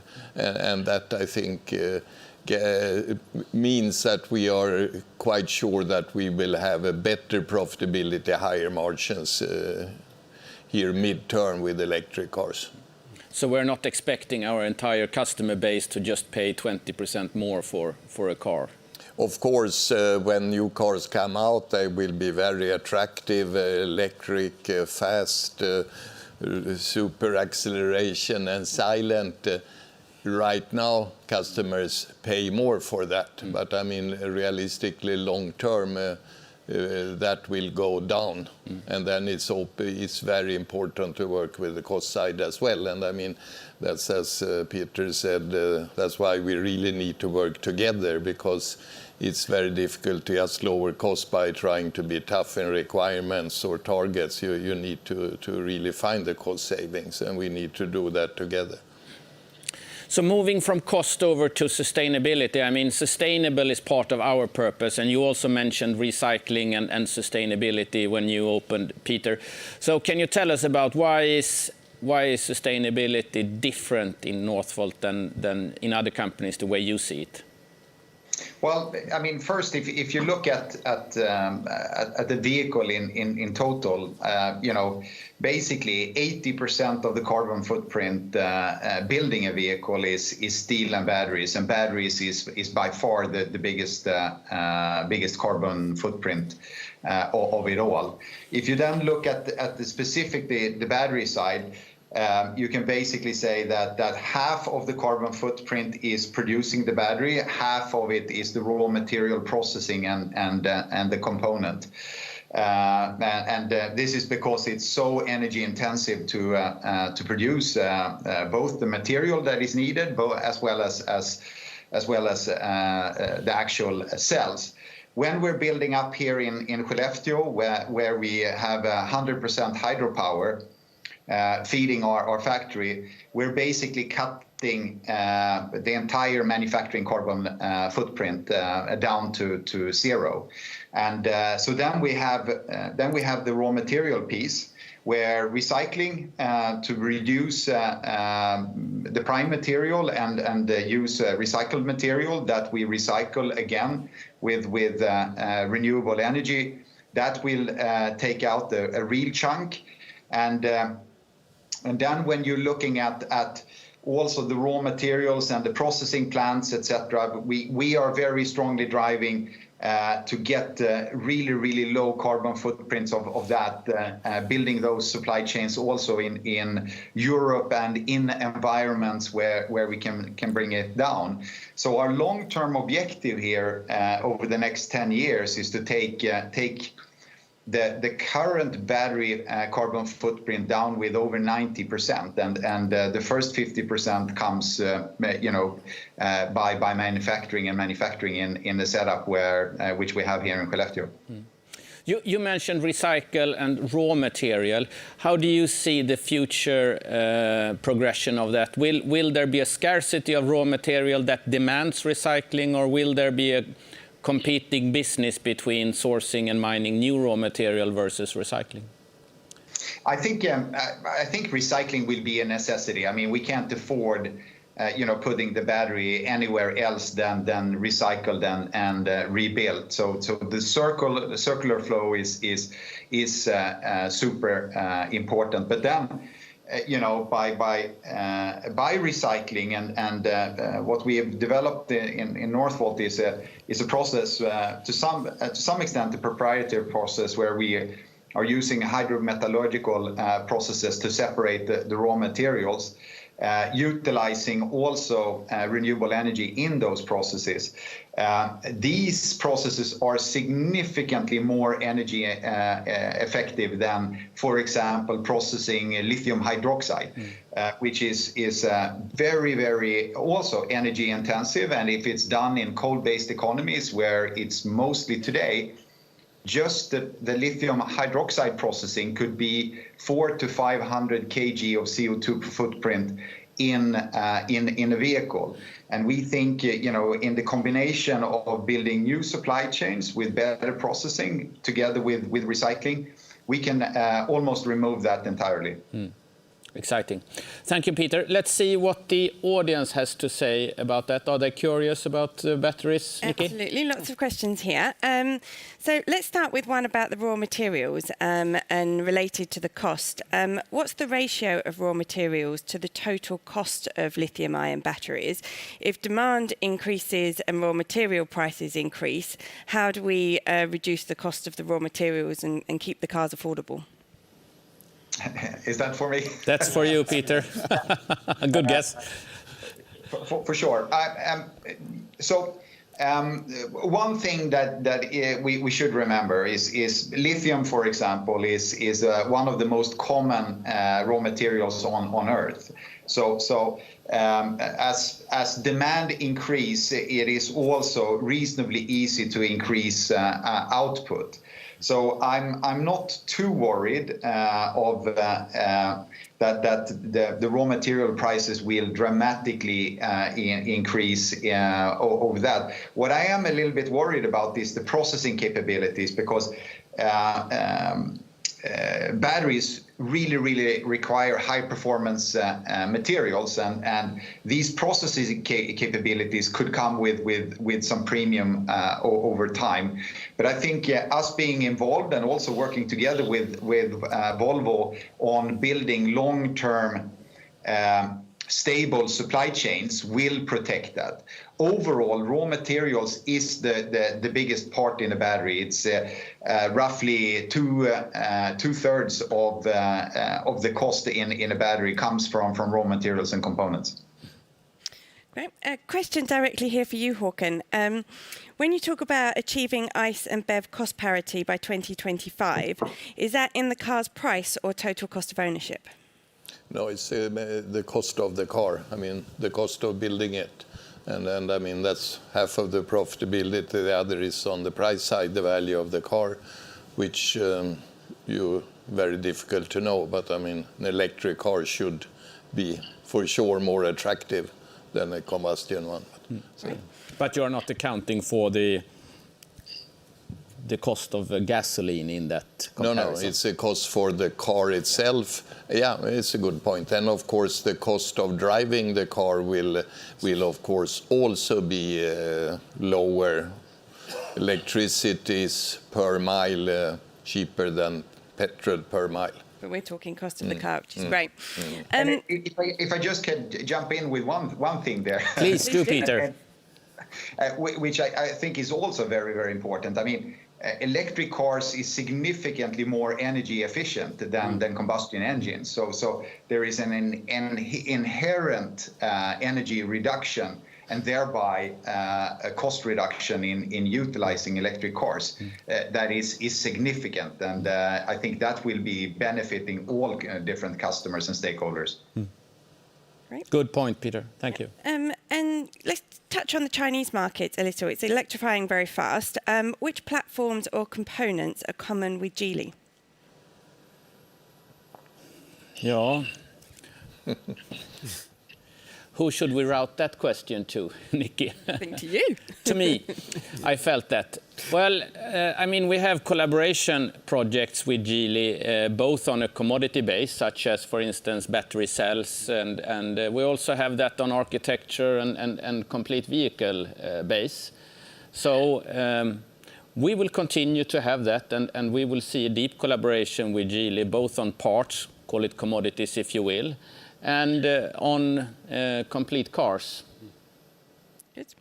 And while we have Peter online, because we're running short on time, so we'll make the most of while we've got Peter here. The factory that we planned, that we talked about as part of our announcement of our joint venture with Northvolt, will that be in Sweden? And can you tell us any more about this facility? Well, obviously, I mean, we're two Swedish companies joining hand here. So Sweden is obviously, a natural location. But I think what we need to do is to start with a blank sheet of paper. We need to look at the different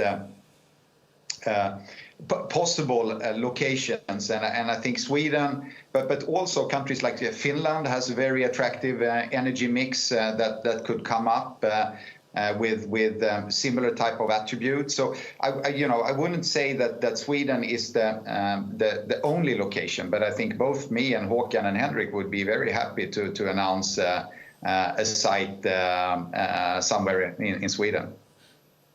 Håkan, anything to add? No, I think you need to be very rational. It's energy, fossil-free energy is absolutely necessary. You need to be able to find the competence needed to build factory. And I mean, we are talking also about international competence. So it has to also, you talked about Peter, you and I here some hours ago. It's important to be attractive for international talents also on the location. And then it's, of course, logistics to take some. So I think we should find a good location. But then, of course, we will discuss with the government and authorities and see what type of help and support they can give. That's also a factor. Right. We're running over already, but I'm going to get one quick last question in that's come in from Tech Radar, because we've talked a lot about range. So what's the expected range improvement with the Gen 3 battery system? Lutz, that's a question for you. It always starts, what is the baseline of that range? And the question was range or battery size? Range, no? Range. Okay. Yeah, but the range will be significantly more. It would be close to double. But that comes not only from the battery, it comes also from the car. But it's significant. 1,000 kilometers? No, not completely 1,000 kilometers, but according to WLTP, I would guess something around 900. Okay, close enough. Close enough. Great. So as before, we'll take some more of these questions on the extended Q&A with Eric and Lutz, but let's keep going. Perfect, Nikki. Thank you so much for that. And thank you so much, Peter and Lutz and Eric, for joining us. Thank you. Now, thank you, Peter. Thank you. Now let's move over to an area which, in comparison to the batteries, to the LiDARs, the radars, the core compute, that actually, quite frankly, are hidden in the depth of the car and not really in the eyes of the consumer. And let's talk about something which is front of mind and front of eyes. The connected experience, and please welcome Sanela Ibrovic and Annemette Nygard.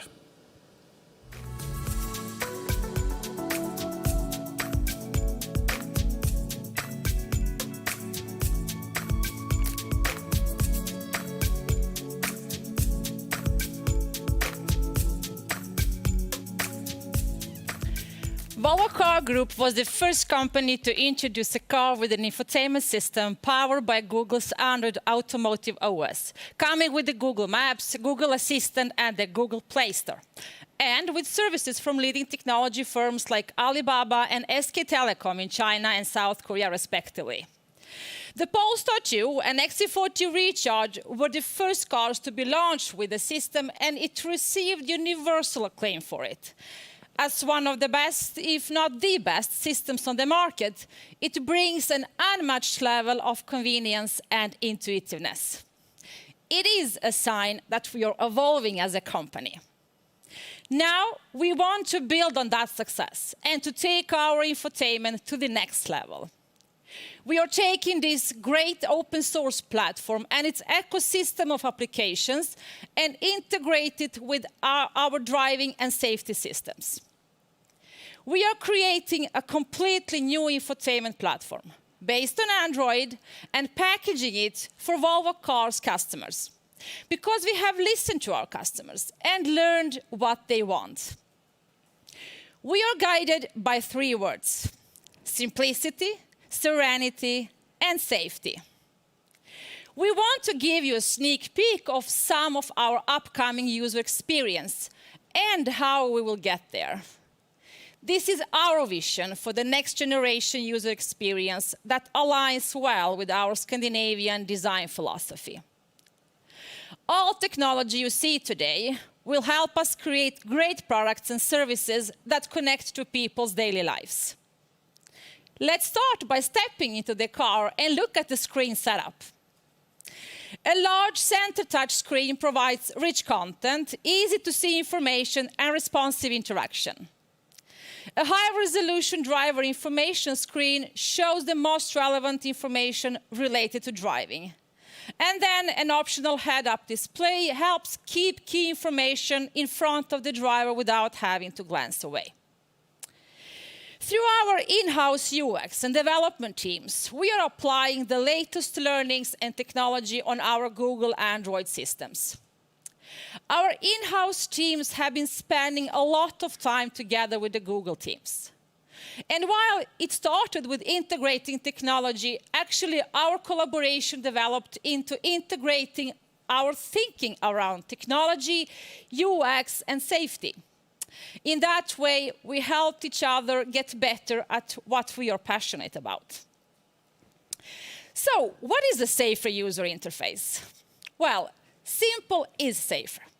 To make it simpler, we intertwine design and engineering thinking, and then use data that proves that our approach is safer. With new digital systems like electrification and AD, it is easy to add a lot of complexity. But we have a philosophy of simplifying complexity that we introduced already in our XC40 Recharge. More is not better. We aim to create simple and focused screens. We present things for the driver in the right context to make it easier to focus on a serene driving experience. With safety and Scandinavian design being an integral part of our identity, our interface is consistent, it's clean, it's minimal, and contextual. We have designed the system with the clear areas for specific information so it's easier to find. Less looking around really means a less distracted driver. We want it to be as predictable as possible, which is why we have focused on developing a clear logic with standardized and easy-to-learn patterns. Since navigation is one of the most common functions, the map is shown in the upper section of the screen. Widgets that allow quick direct actions are in the lower part of the screen to reduce distractions. These can be customized and personalized to drivers. Then there is the contextual area that constantly displays actions relevant to the car condition. When parked, that can be rear camera, the front, or the trunk. It also suggests frequently or recently selected functions. And then finally, a fixed system bar that lets you move through the interface. Here is where you can reach apps, climate control, settings, and the persistent hazard light. With this, we will support all the things user needs: apps, charging, media, navigation, etc. Our serene display strategy is a conscious choice, is the result of our customer understanding and our safety thinking. In addition to this, we are adding a lot of other technologies to provide a complete, multimodal, and best-in-class experience, like spatial audio, haptic seat belts, and the driver monitoring camera, just to name a few.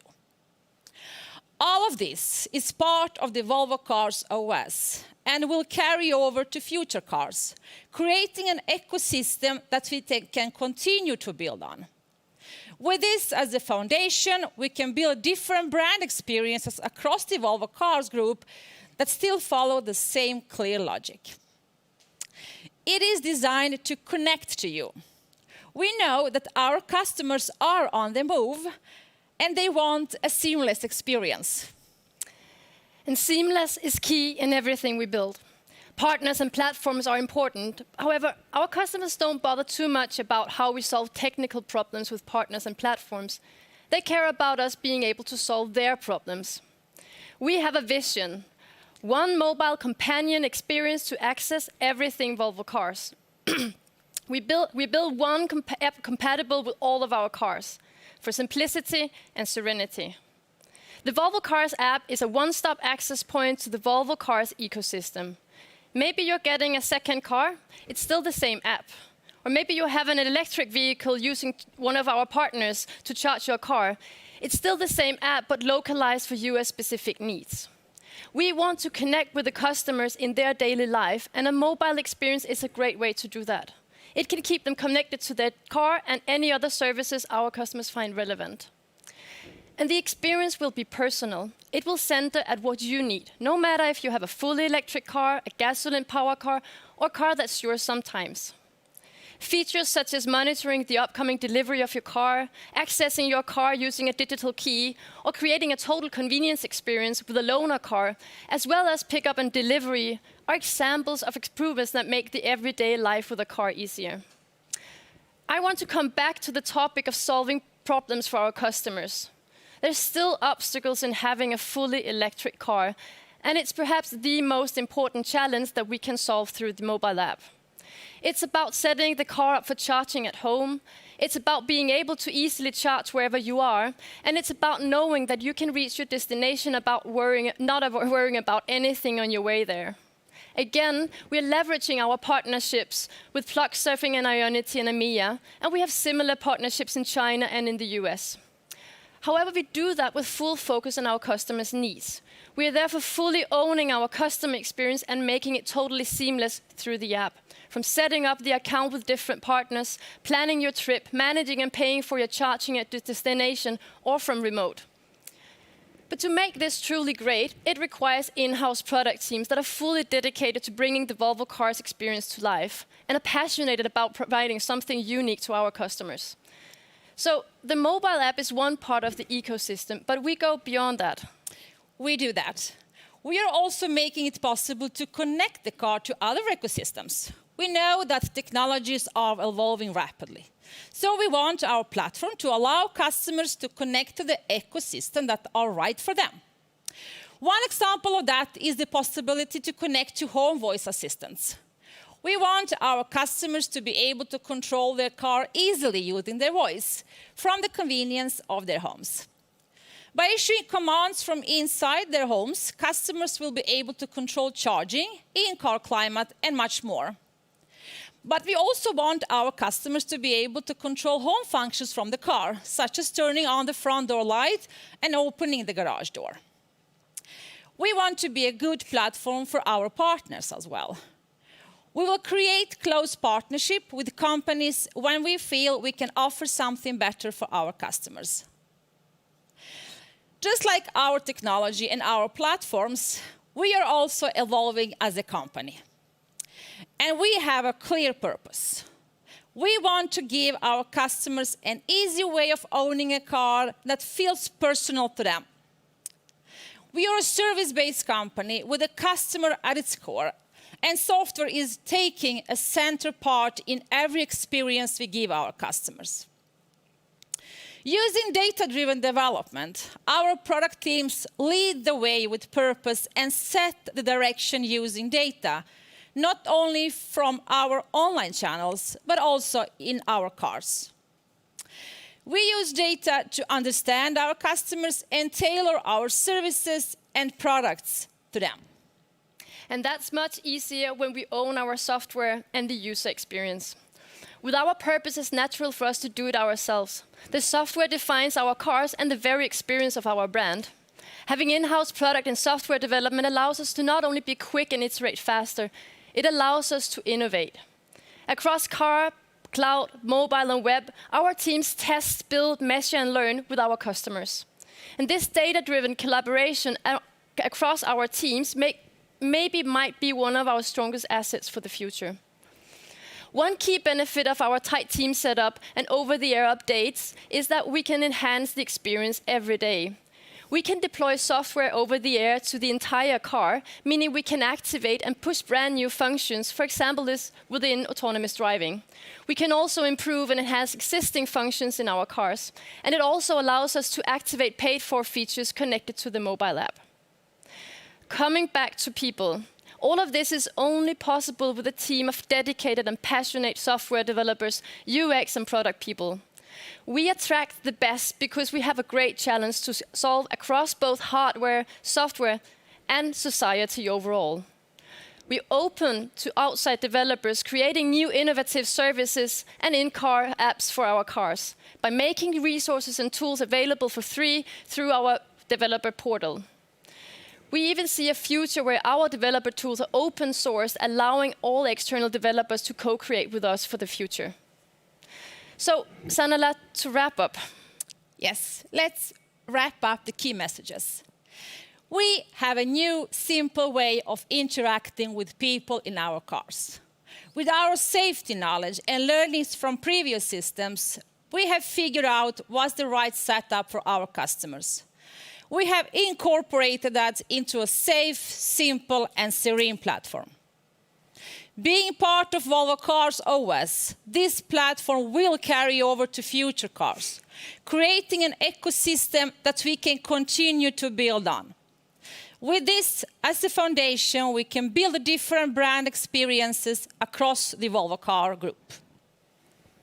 And we are building one app compatible with all of our cars. It can keep customers connected to their car, the Volvo Cars ecosystem, and any other services they find relevant. It will center at what you need to simplify everyday life. We want to give our customers an easy way of owning a car that feels personal to them. To understand our customers and tailor our services, software, and products accordingly, we use data.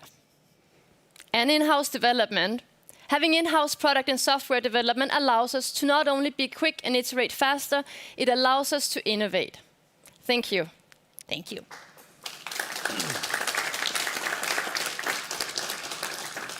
Welcome back to the sofa, Sanela and Annemette, and thank you so much for that great keynote. And Thank you.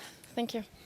also, please welcome our final least, not last, or vice versa, last but not least. Good to see you, Mickey, and welcome to joining us from Google. Mickey Kataria. Great to see you too. Thank you. So let's jump straight in, Mickey, with a question to you.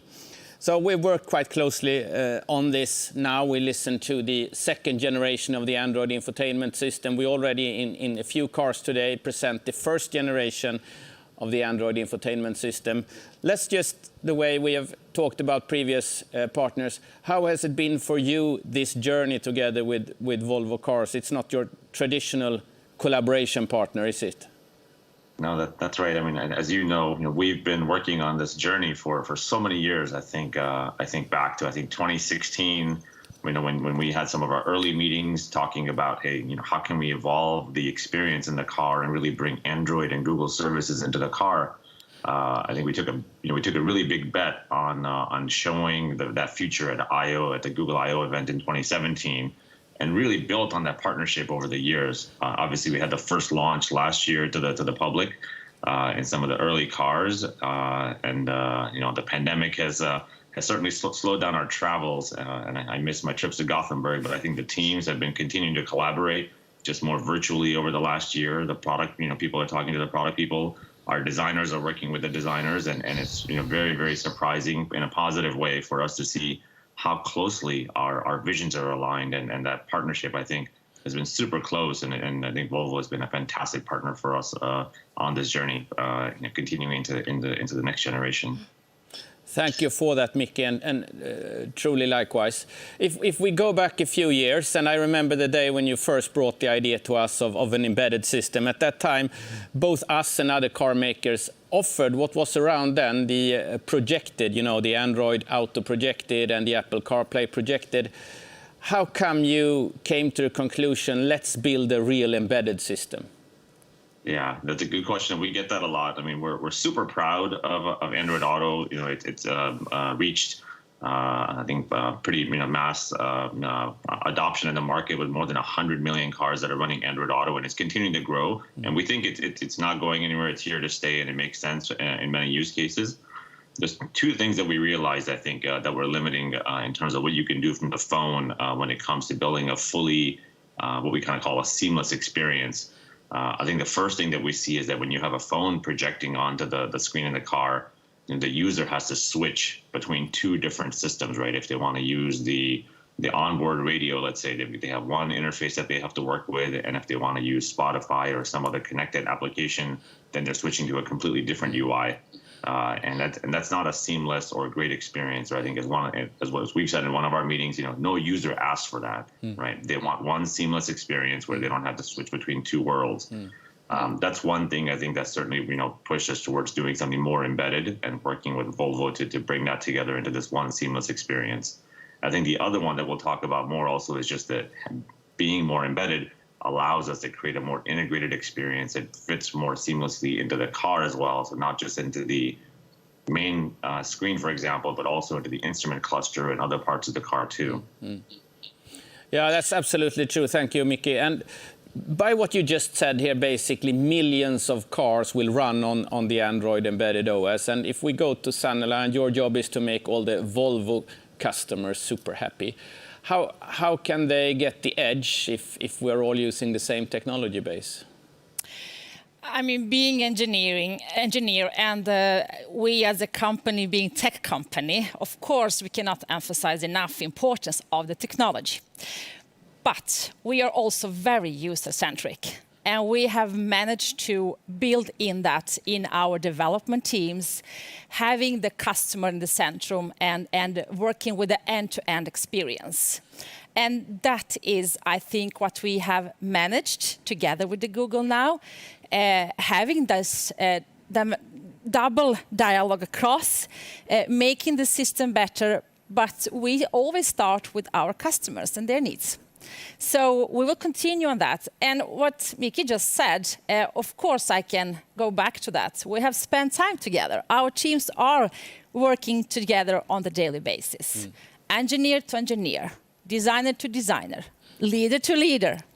And we can, of course, use and build on that and create even better solutions in the future. Great. So let's move over to you, Håkan. You have driven now the electric XC40, and before that you drove the Polestar 2, both of which are equipped with the first generation of this amazing Android system. And what's your impression after living with those cars for more than a year? Super impressed, as everybody testing the voice control. I mean, this is a car that understands you. I mean, it's not just trying to interpret the sound into text. It is a bit smarter. I was surprised first time when I came here in Gothenburg and said I'm still not too familiar with the traffic, so I wanted to go to the central station. And normally in a voice control system you have to specify the street and everything. And here I said, take me to the central station, and the system immediately says central station in Gothenburg 3 minutes from here, and then you press start. So voice control and navigation, totally new level.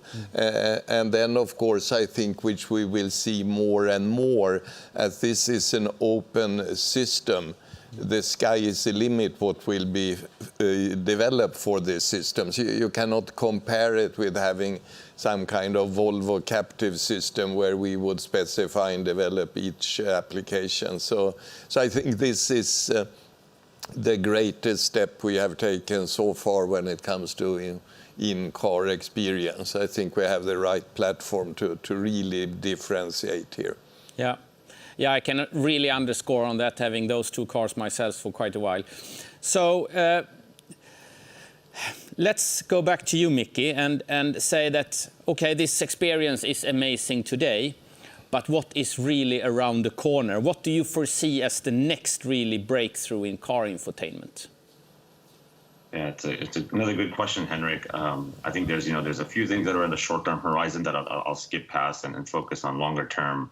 I think that there's a lot that's happening. I'll focus on maybe two different things just to keep it short. So first, I was awake earlier and I was watching many of the talks that came before me with Udgard and Patrick and others, and I think there's a very strong connection to where infotainment is going, and I think where you've painted a vision for where the car is going as a whole. So specifically, I think as you move more towards electrification and bring that additional compute into the car, I think you'll start to see infotainment touch more and more into these areas. So as one example, with more powerful compute in the car, obviously the infotainment system is connected to the cloud, but with more powerful compute, you'll be able to do more onboard things when it makes sense too. So for example, onboard speech recognition for when you want to really have a fast response to something that doesn't require going to the cloud. Or having the map, in addition to just showing a visual indication of where you're driving, having the map being able to talk to the car and provide information that may be helpful in better eco routing and helping with the battery as well. So I think a lot of where you're going to see with infotainment is going to be complementary to the vision that you painted about what's happening in the rest of the car. That's, I think, one big trend. The other one I think that we just heard about in the most recent keynote is around what we kind of think about as a multi-device world. As consumers, our collective customers own more and more devices in their life, right? 5, 10, 15 devices, as that number is going up. The car is obviously an important part of that ecosystem. And by having Android and these Google services and a more powerful infotainment system, I think we start to see more seamless transitions happen across these devices.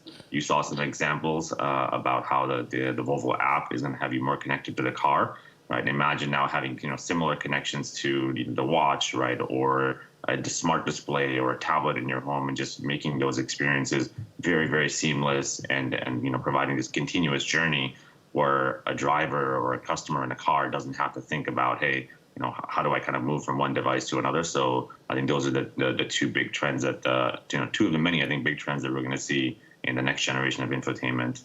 Yeah. Yeah, I think it was a year ago, I was made to answer quickly what would be the device of my home to connect. And I said the coffee machine back then. I don't know, I haven't seen the coffee machine connect yet, but almost everything else is. Yes, very much. Even surprising that the light that's shining on me right now is a connected light that I control from my phone to be able to control the lighting for this call. Yeah, that's great. Thank you, Mickey. And let's move over to Nikki and the audience and questions coming in live. Okay. Well, let's start with some questions around safety. Do we really believe that a touchscreen can be safe, can be a safe interface, especially when it comes to infotainment? Sanela, do you want to take a stab? Yeah, we talked about that just recently. All our decisions are based on our knowledge, understanding, listening to the customers, and research.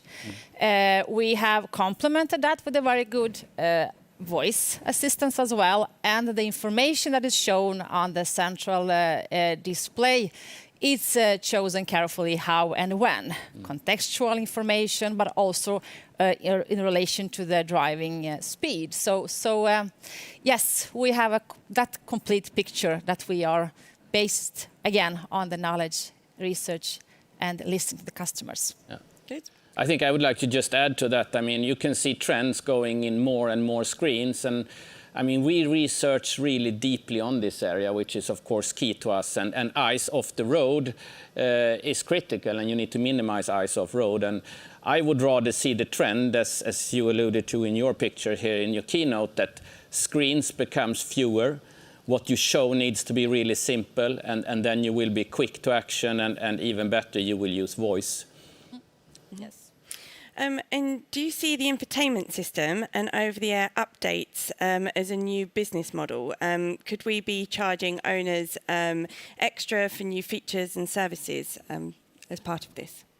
We absolutely do, and let's elaborate a bit on that. I can start by saying I don't ever see us asking for nitty-gritty for updates, which should be included and for free. So upgrades and quality fixes and as we have talked about a lot here today, your car is getting better every day. That should be part of the package.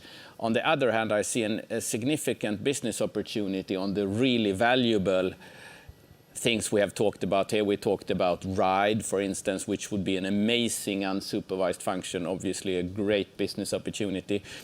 I don't know if Anne-Mette want to elaborate a bit. Yeah, I think you're right, Henrik, but I do think as well, like, we need to start with the customer experience. So, like, we have a certain order in things when we build these experiences. We start with the relationship with our customers and understand what they would like to have in our different screens, whether it being the app or in the infotainment. So I think, like, for sure there's business opportunities and we should explore those together with our partners and with new partners, etc. But I think in the end of the day, like, we will not build those relationships long term if we don't start with that. What do they want, our customers, and where? Yeah. Good point. And what do you see about the regularity of these updates? Is there a time when these updates could be monthly, twice a month, even daily? And when would that be possible? Well, I think we can all speculate on this, and we all live with our phones and see how often that they upgrade. I think, first of all, the upgrades needs to be seamless, so they happen during night and you preferably never notice. And then I think we should get up to speed, and I would definitely see them a number of times per year and a number of times per quarter, and maybe even monthly, and maybe even faster. And then you can ask yourselves how fast is the end game here. I don't know if somebody wants to continue elaborate. Like, communication and transparency with the customers is super key here. Like, we've been working a lot with the notification center in the app, for example, to make sure that what we do with their relationship to the car, but also with any other services that they have around themselves, that we're clear when something is happening, when an update is coming. Or we could also think about if we should ask them, do you want this update now? And also, like, these bigger updates over the air for the car, we better make sure that they understand that they're not in any danger if they press the button and say, yes, please. Like, so transparency and clear communication is key here. Okay. And a question here about kind of communication to use. So at the moment, we're looking now at 5G communication and how that's commercialized, but we're already looking forward to 6G. The lifespan of a car will be longer than that time period. So how can we prepare for that longer term future development? Yeah, I think that's a really interesting question, and I lay awake sometimes thinking about the future lifespan of a car in relation to history. But let's hear I don't know if Sanela or Håkan wants to elaborate on this. Do you want to start?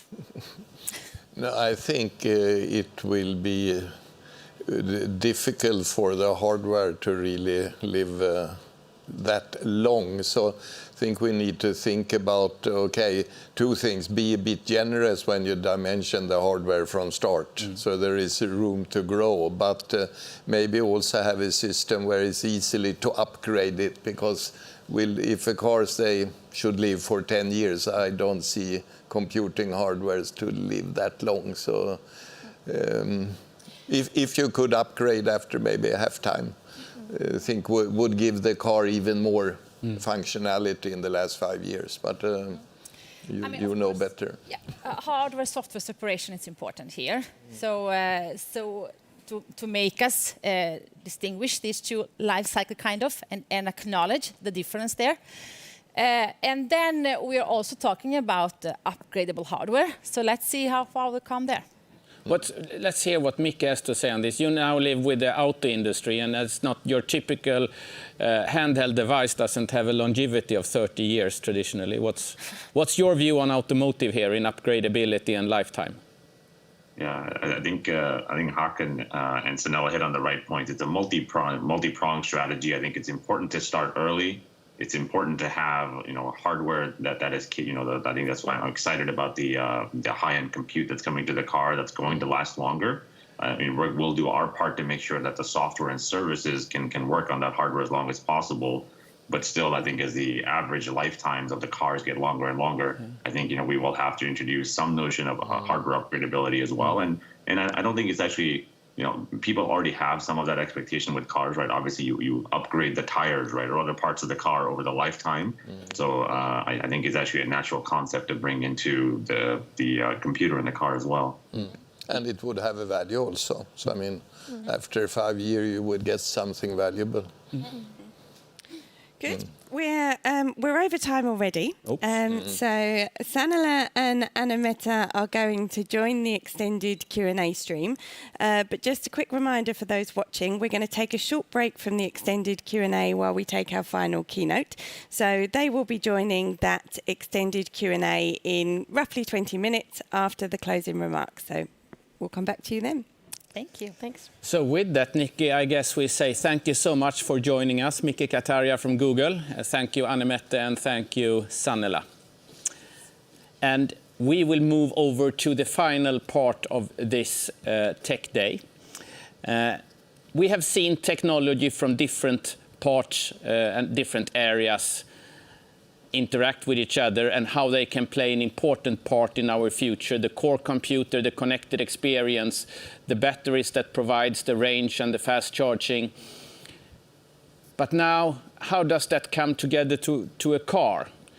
We already now talk about the next generation of cars. We have said already that Polestar 3 will come out next year. There will be a new Volvo flagship model coming out and be unveiled next year. But how about today? Let's see if we can give you a sneak peek into how design of future cars can put all of this technology together in a nice package for you. And Robin Page, please take it away. So thank you, Henrik. So now is the moment to introduce our concept Recharge. It is a car which represents a manifesto for the all-electric future of Volvo cars, as well as a new type of vehicle. It displays modern proportions that go hand in hand with increased versatility and shows what all the amazing future technologies that you've seen today can enable in terms of design. So to explain this, let's open the box and assemble our concept car. And then I can run through how we have designed our next generation of cars. But let's first start by looking at a traditional SUV with an internal combustion engine, and then we can make the comparison between the two. The proportions, hood height and overhangs are set by the position of the engine and the wheels. The floor and seats are positioned on top of the transmission components. Then the silhouette of the car is formed around the engine and the high eye point of the people and the thickness of the roof. So this is the layout of an SUV that you're familiar with today. Now, let us remove the engine and introduce our full battery pack. And to give our customers the range they want, we fit a large battery pack, and as a result, we extend the wheelbase and increase the wheel size. And this also creates the all-important flat floor, which results in even more space in our Scandinavian living room. Now, with the wheels moving out, we also shorten the overhangs. So now we can reposition the seats and then show you a new innovation. Now, Volvo introduced the booster cushion back in 1978, and to create enhanced safety for small children. Now, we take this even further by having a full adjustable cushion in the rear to not only create the perfect seat, but also let everyone in the car benefit from a high eye point. So with the extensive adjustable cushion and a full glass roof, we can optimize the space and lower the overall height of the vehicle, but keep the all-important high eye point, and this then gives the efficiency gain in aerodynamics, which means more range. Also, to create that efficiency gain, we can move the A-post forward and lower the hood, as we've removed the combustion engine. So this is it. This is the new cab modern proportion. Now, electrification is not just about the powertrain, but it's also about creating a new form language and design for the front of the car. Now, by removing the combustion engine, it's logical to remove the grille, but keep a solid shield-like structure either side with our strong Thor's hammer light signature. Now, the Volvo design language is about taking a solid form and carving away the volume from the surface, and this ultimately creates the graphic. And you can see that here in the diagonal. So you can see this form language throughout the whole of the car. Now, our design language does not only change outside, but also inside. I mean, we have embraced the Scandinavian design principles of creating visually clean and harmonized design, and because of the flat floor, gained even more open space. We have the optimal interface with the large 15-inch touchscreen and the floating driver display and the latest future connected experience. Now, combined with the technology, we have a strong architectural theme tailored in beautiful Scandinavian natural materials. And each part of the interior is like a piece of art and can stand alone as individual furniture in a room. So now let's talk about the front lights and our famous light signature connected to the story of Thor, the mythical god of thunder, lightning, and therefore electricity. So what is the next generation of Thor's hammer? A light which has the clear graphic both in the day and night. And to achieve that, we need to package all the latest high-definition technology into a slim, pure graphic, and that's exactly what we did. So let's move to the rear light, again, encapsulating the very latest technology, but designed in a way to create a vertical graphic, which is easily identified as a Volvo when following the car, and links to our strong heritage of vertical light signatures. And then our LiDAR, which flies in to sit on the roof in the optimum position to collect the very best data. Now, the LiDAR is a critical part of our excellence in safety and is an enabler to achieve our goal in zero collision. The new aero wheel design adds to our efficiency gains, along with the lower roof and lower front profile. And they also symbolize our new generation of all-electric cars. The face of the car is proud and confident and signifies the next generation of electric Volvos. The solid carved-out shield, the illuminated diagonal and iron mark, supported either side with Thor's hammer. A signature light, which is pure in the daytime, and then at night, when you need the very latest high-definition lights, the eyes open and reveal a pure hammer. This also gives the car an almost human character and personality. Now, the rear of the car continues our design principles of visually clean design, solid surfaces carved out to create the graphics. The vertical lights encapsulate the interlocking jigsaw piece, which proudly display the Volvo wordmark. And the car welcomes you as you approach the vehicle.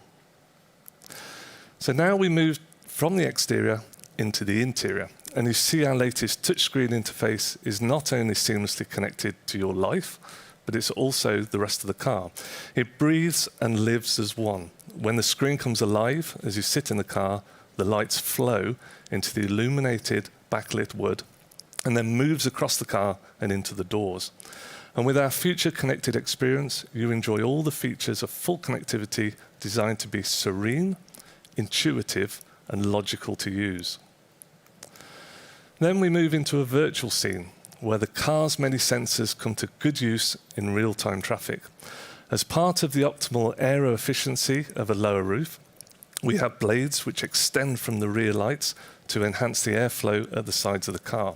And this also combined with the low roof and, of course, the aero wheels and the low front profile. Now, for the first time, you see this new type of vehicle moving, and the design has a visually clean and clear theme. It stays true to our Volvo DNA and is modern and fresh. It not only encapsulates the high seating position, but also the high versatility expected by a family. So now you've seen the car virtually, let's walk over and see the real model.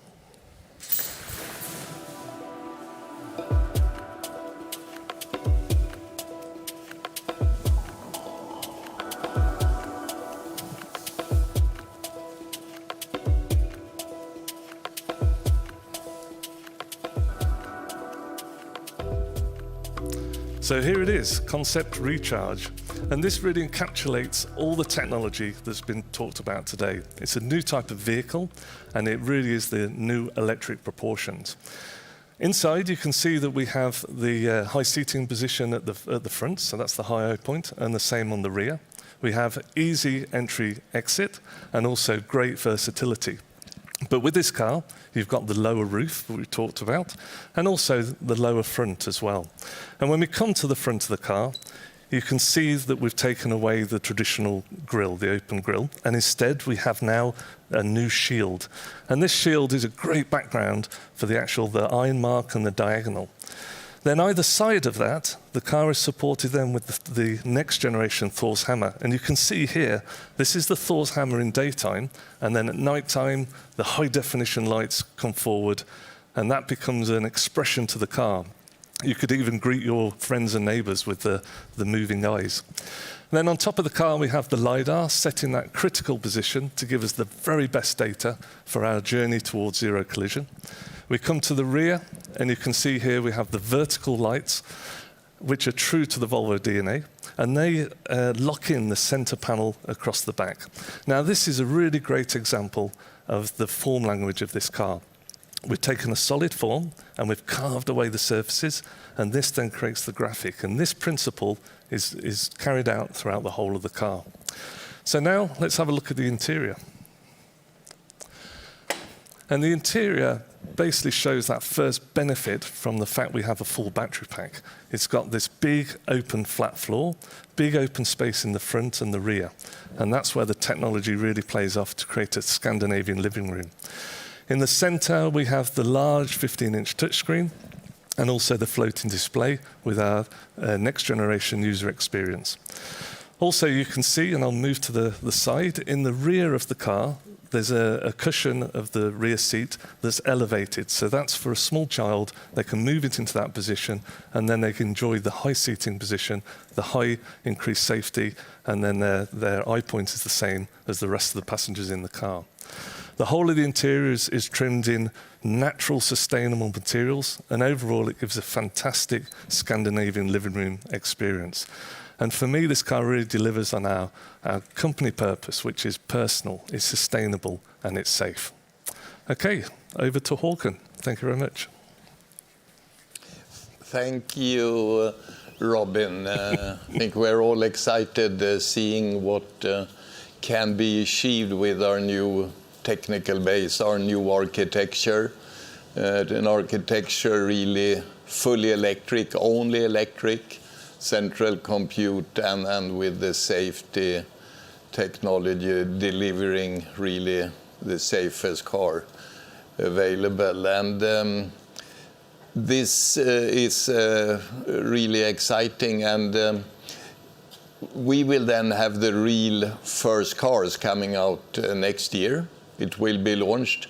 It will be an Volvo flagship, a new, say, SUV, but it's really the first of its kind, to be followed by a lot of cars based on the same architecture. And this will be the first of a kind. So we should also then mark that by deviating from our normal way of giving our cars names. They are called the XC, very engineering-wise, and with the number.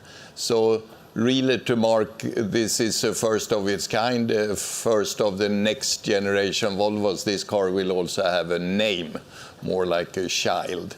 And this we will not reveal today, but we will come back to you when we present the car, and then we will surprise you with that.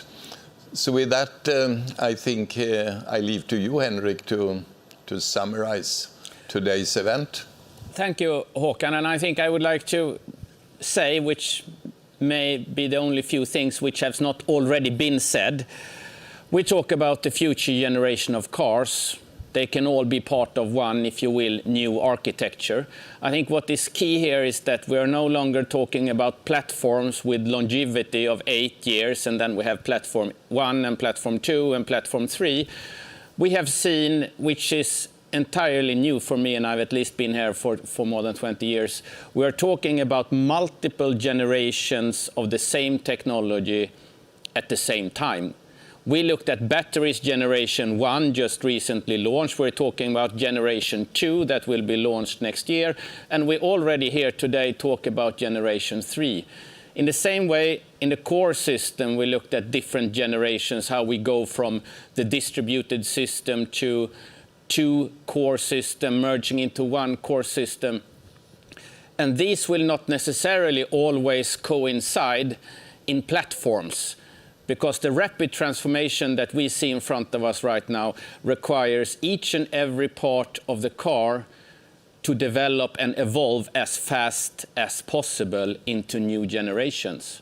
And we need to comply with that in a global world with multiple plants and multiple car models. And I think with the design peak that we just saw from Robin into the future, and we heard Håkan talk about the new car, the first car out on the Volvo brand in this next generation of cars with a name as if it were our child, I think was an amazing end to this hopefully worthwhile, and at least for me, amazing event. So thank you so much to all the keynote speakers, to all the partners, everybody taking questions, and actually all of you listening, viewing, and asking the questions. That's what makes us great. Thank you and goodbye.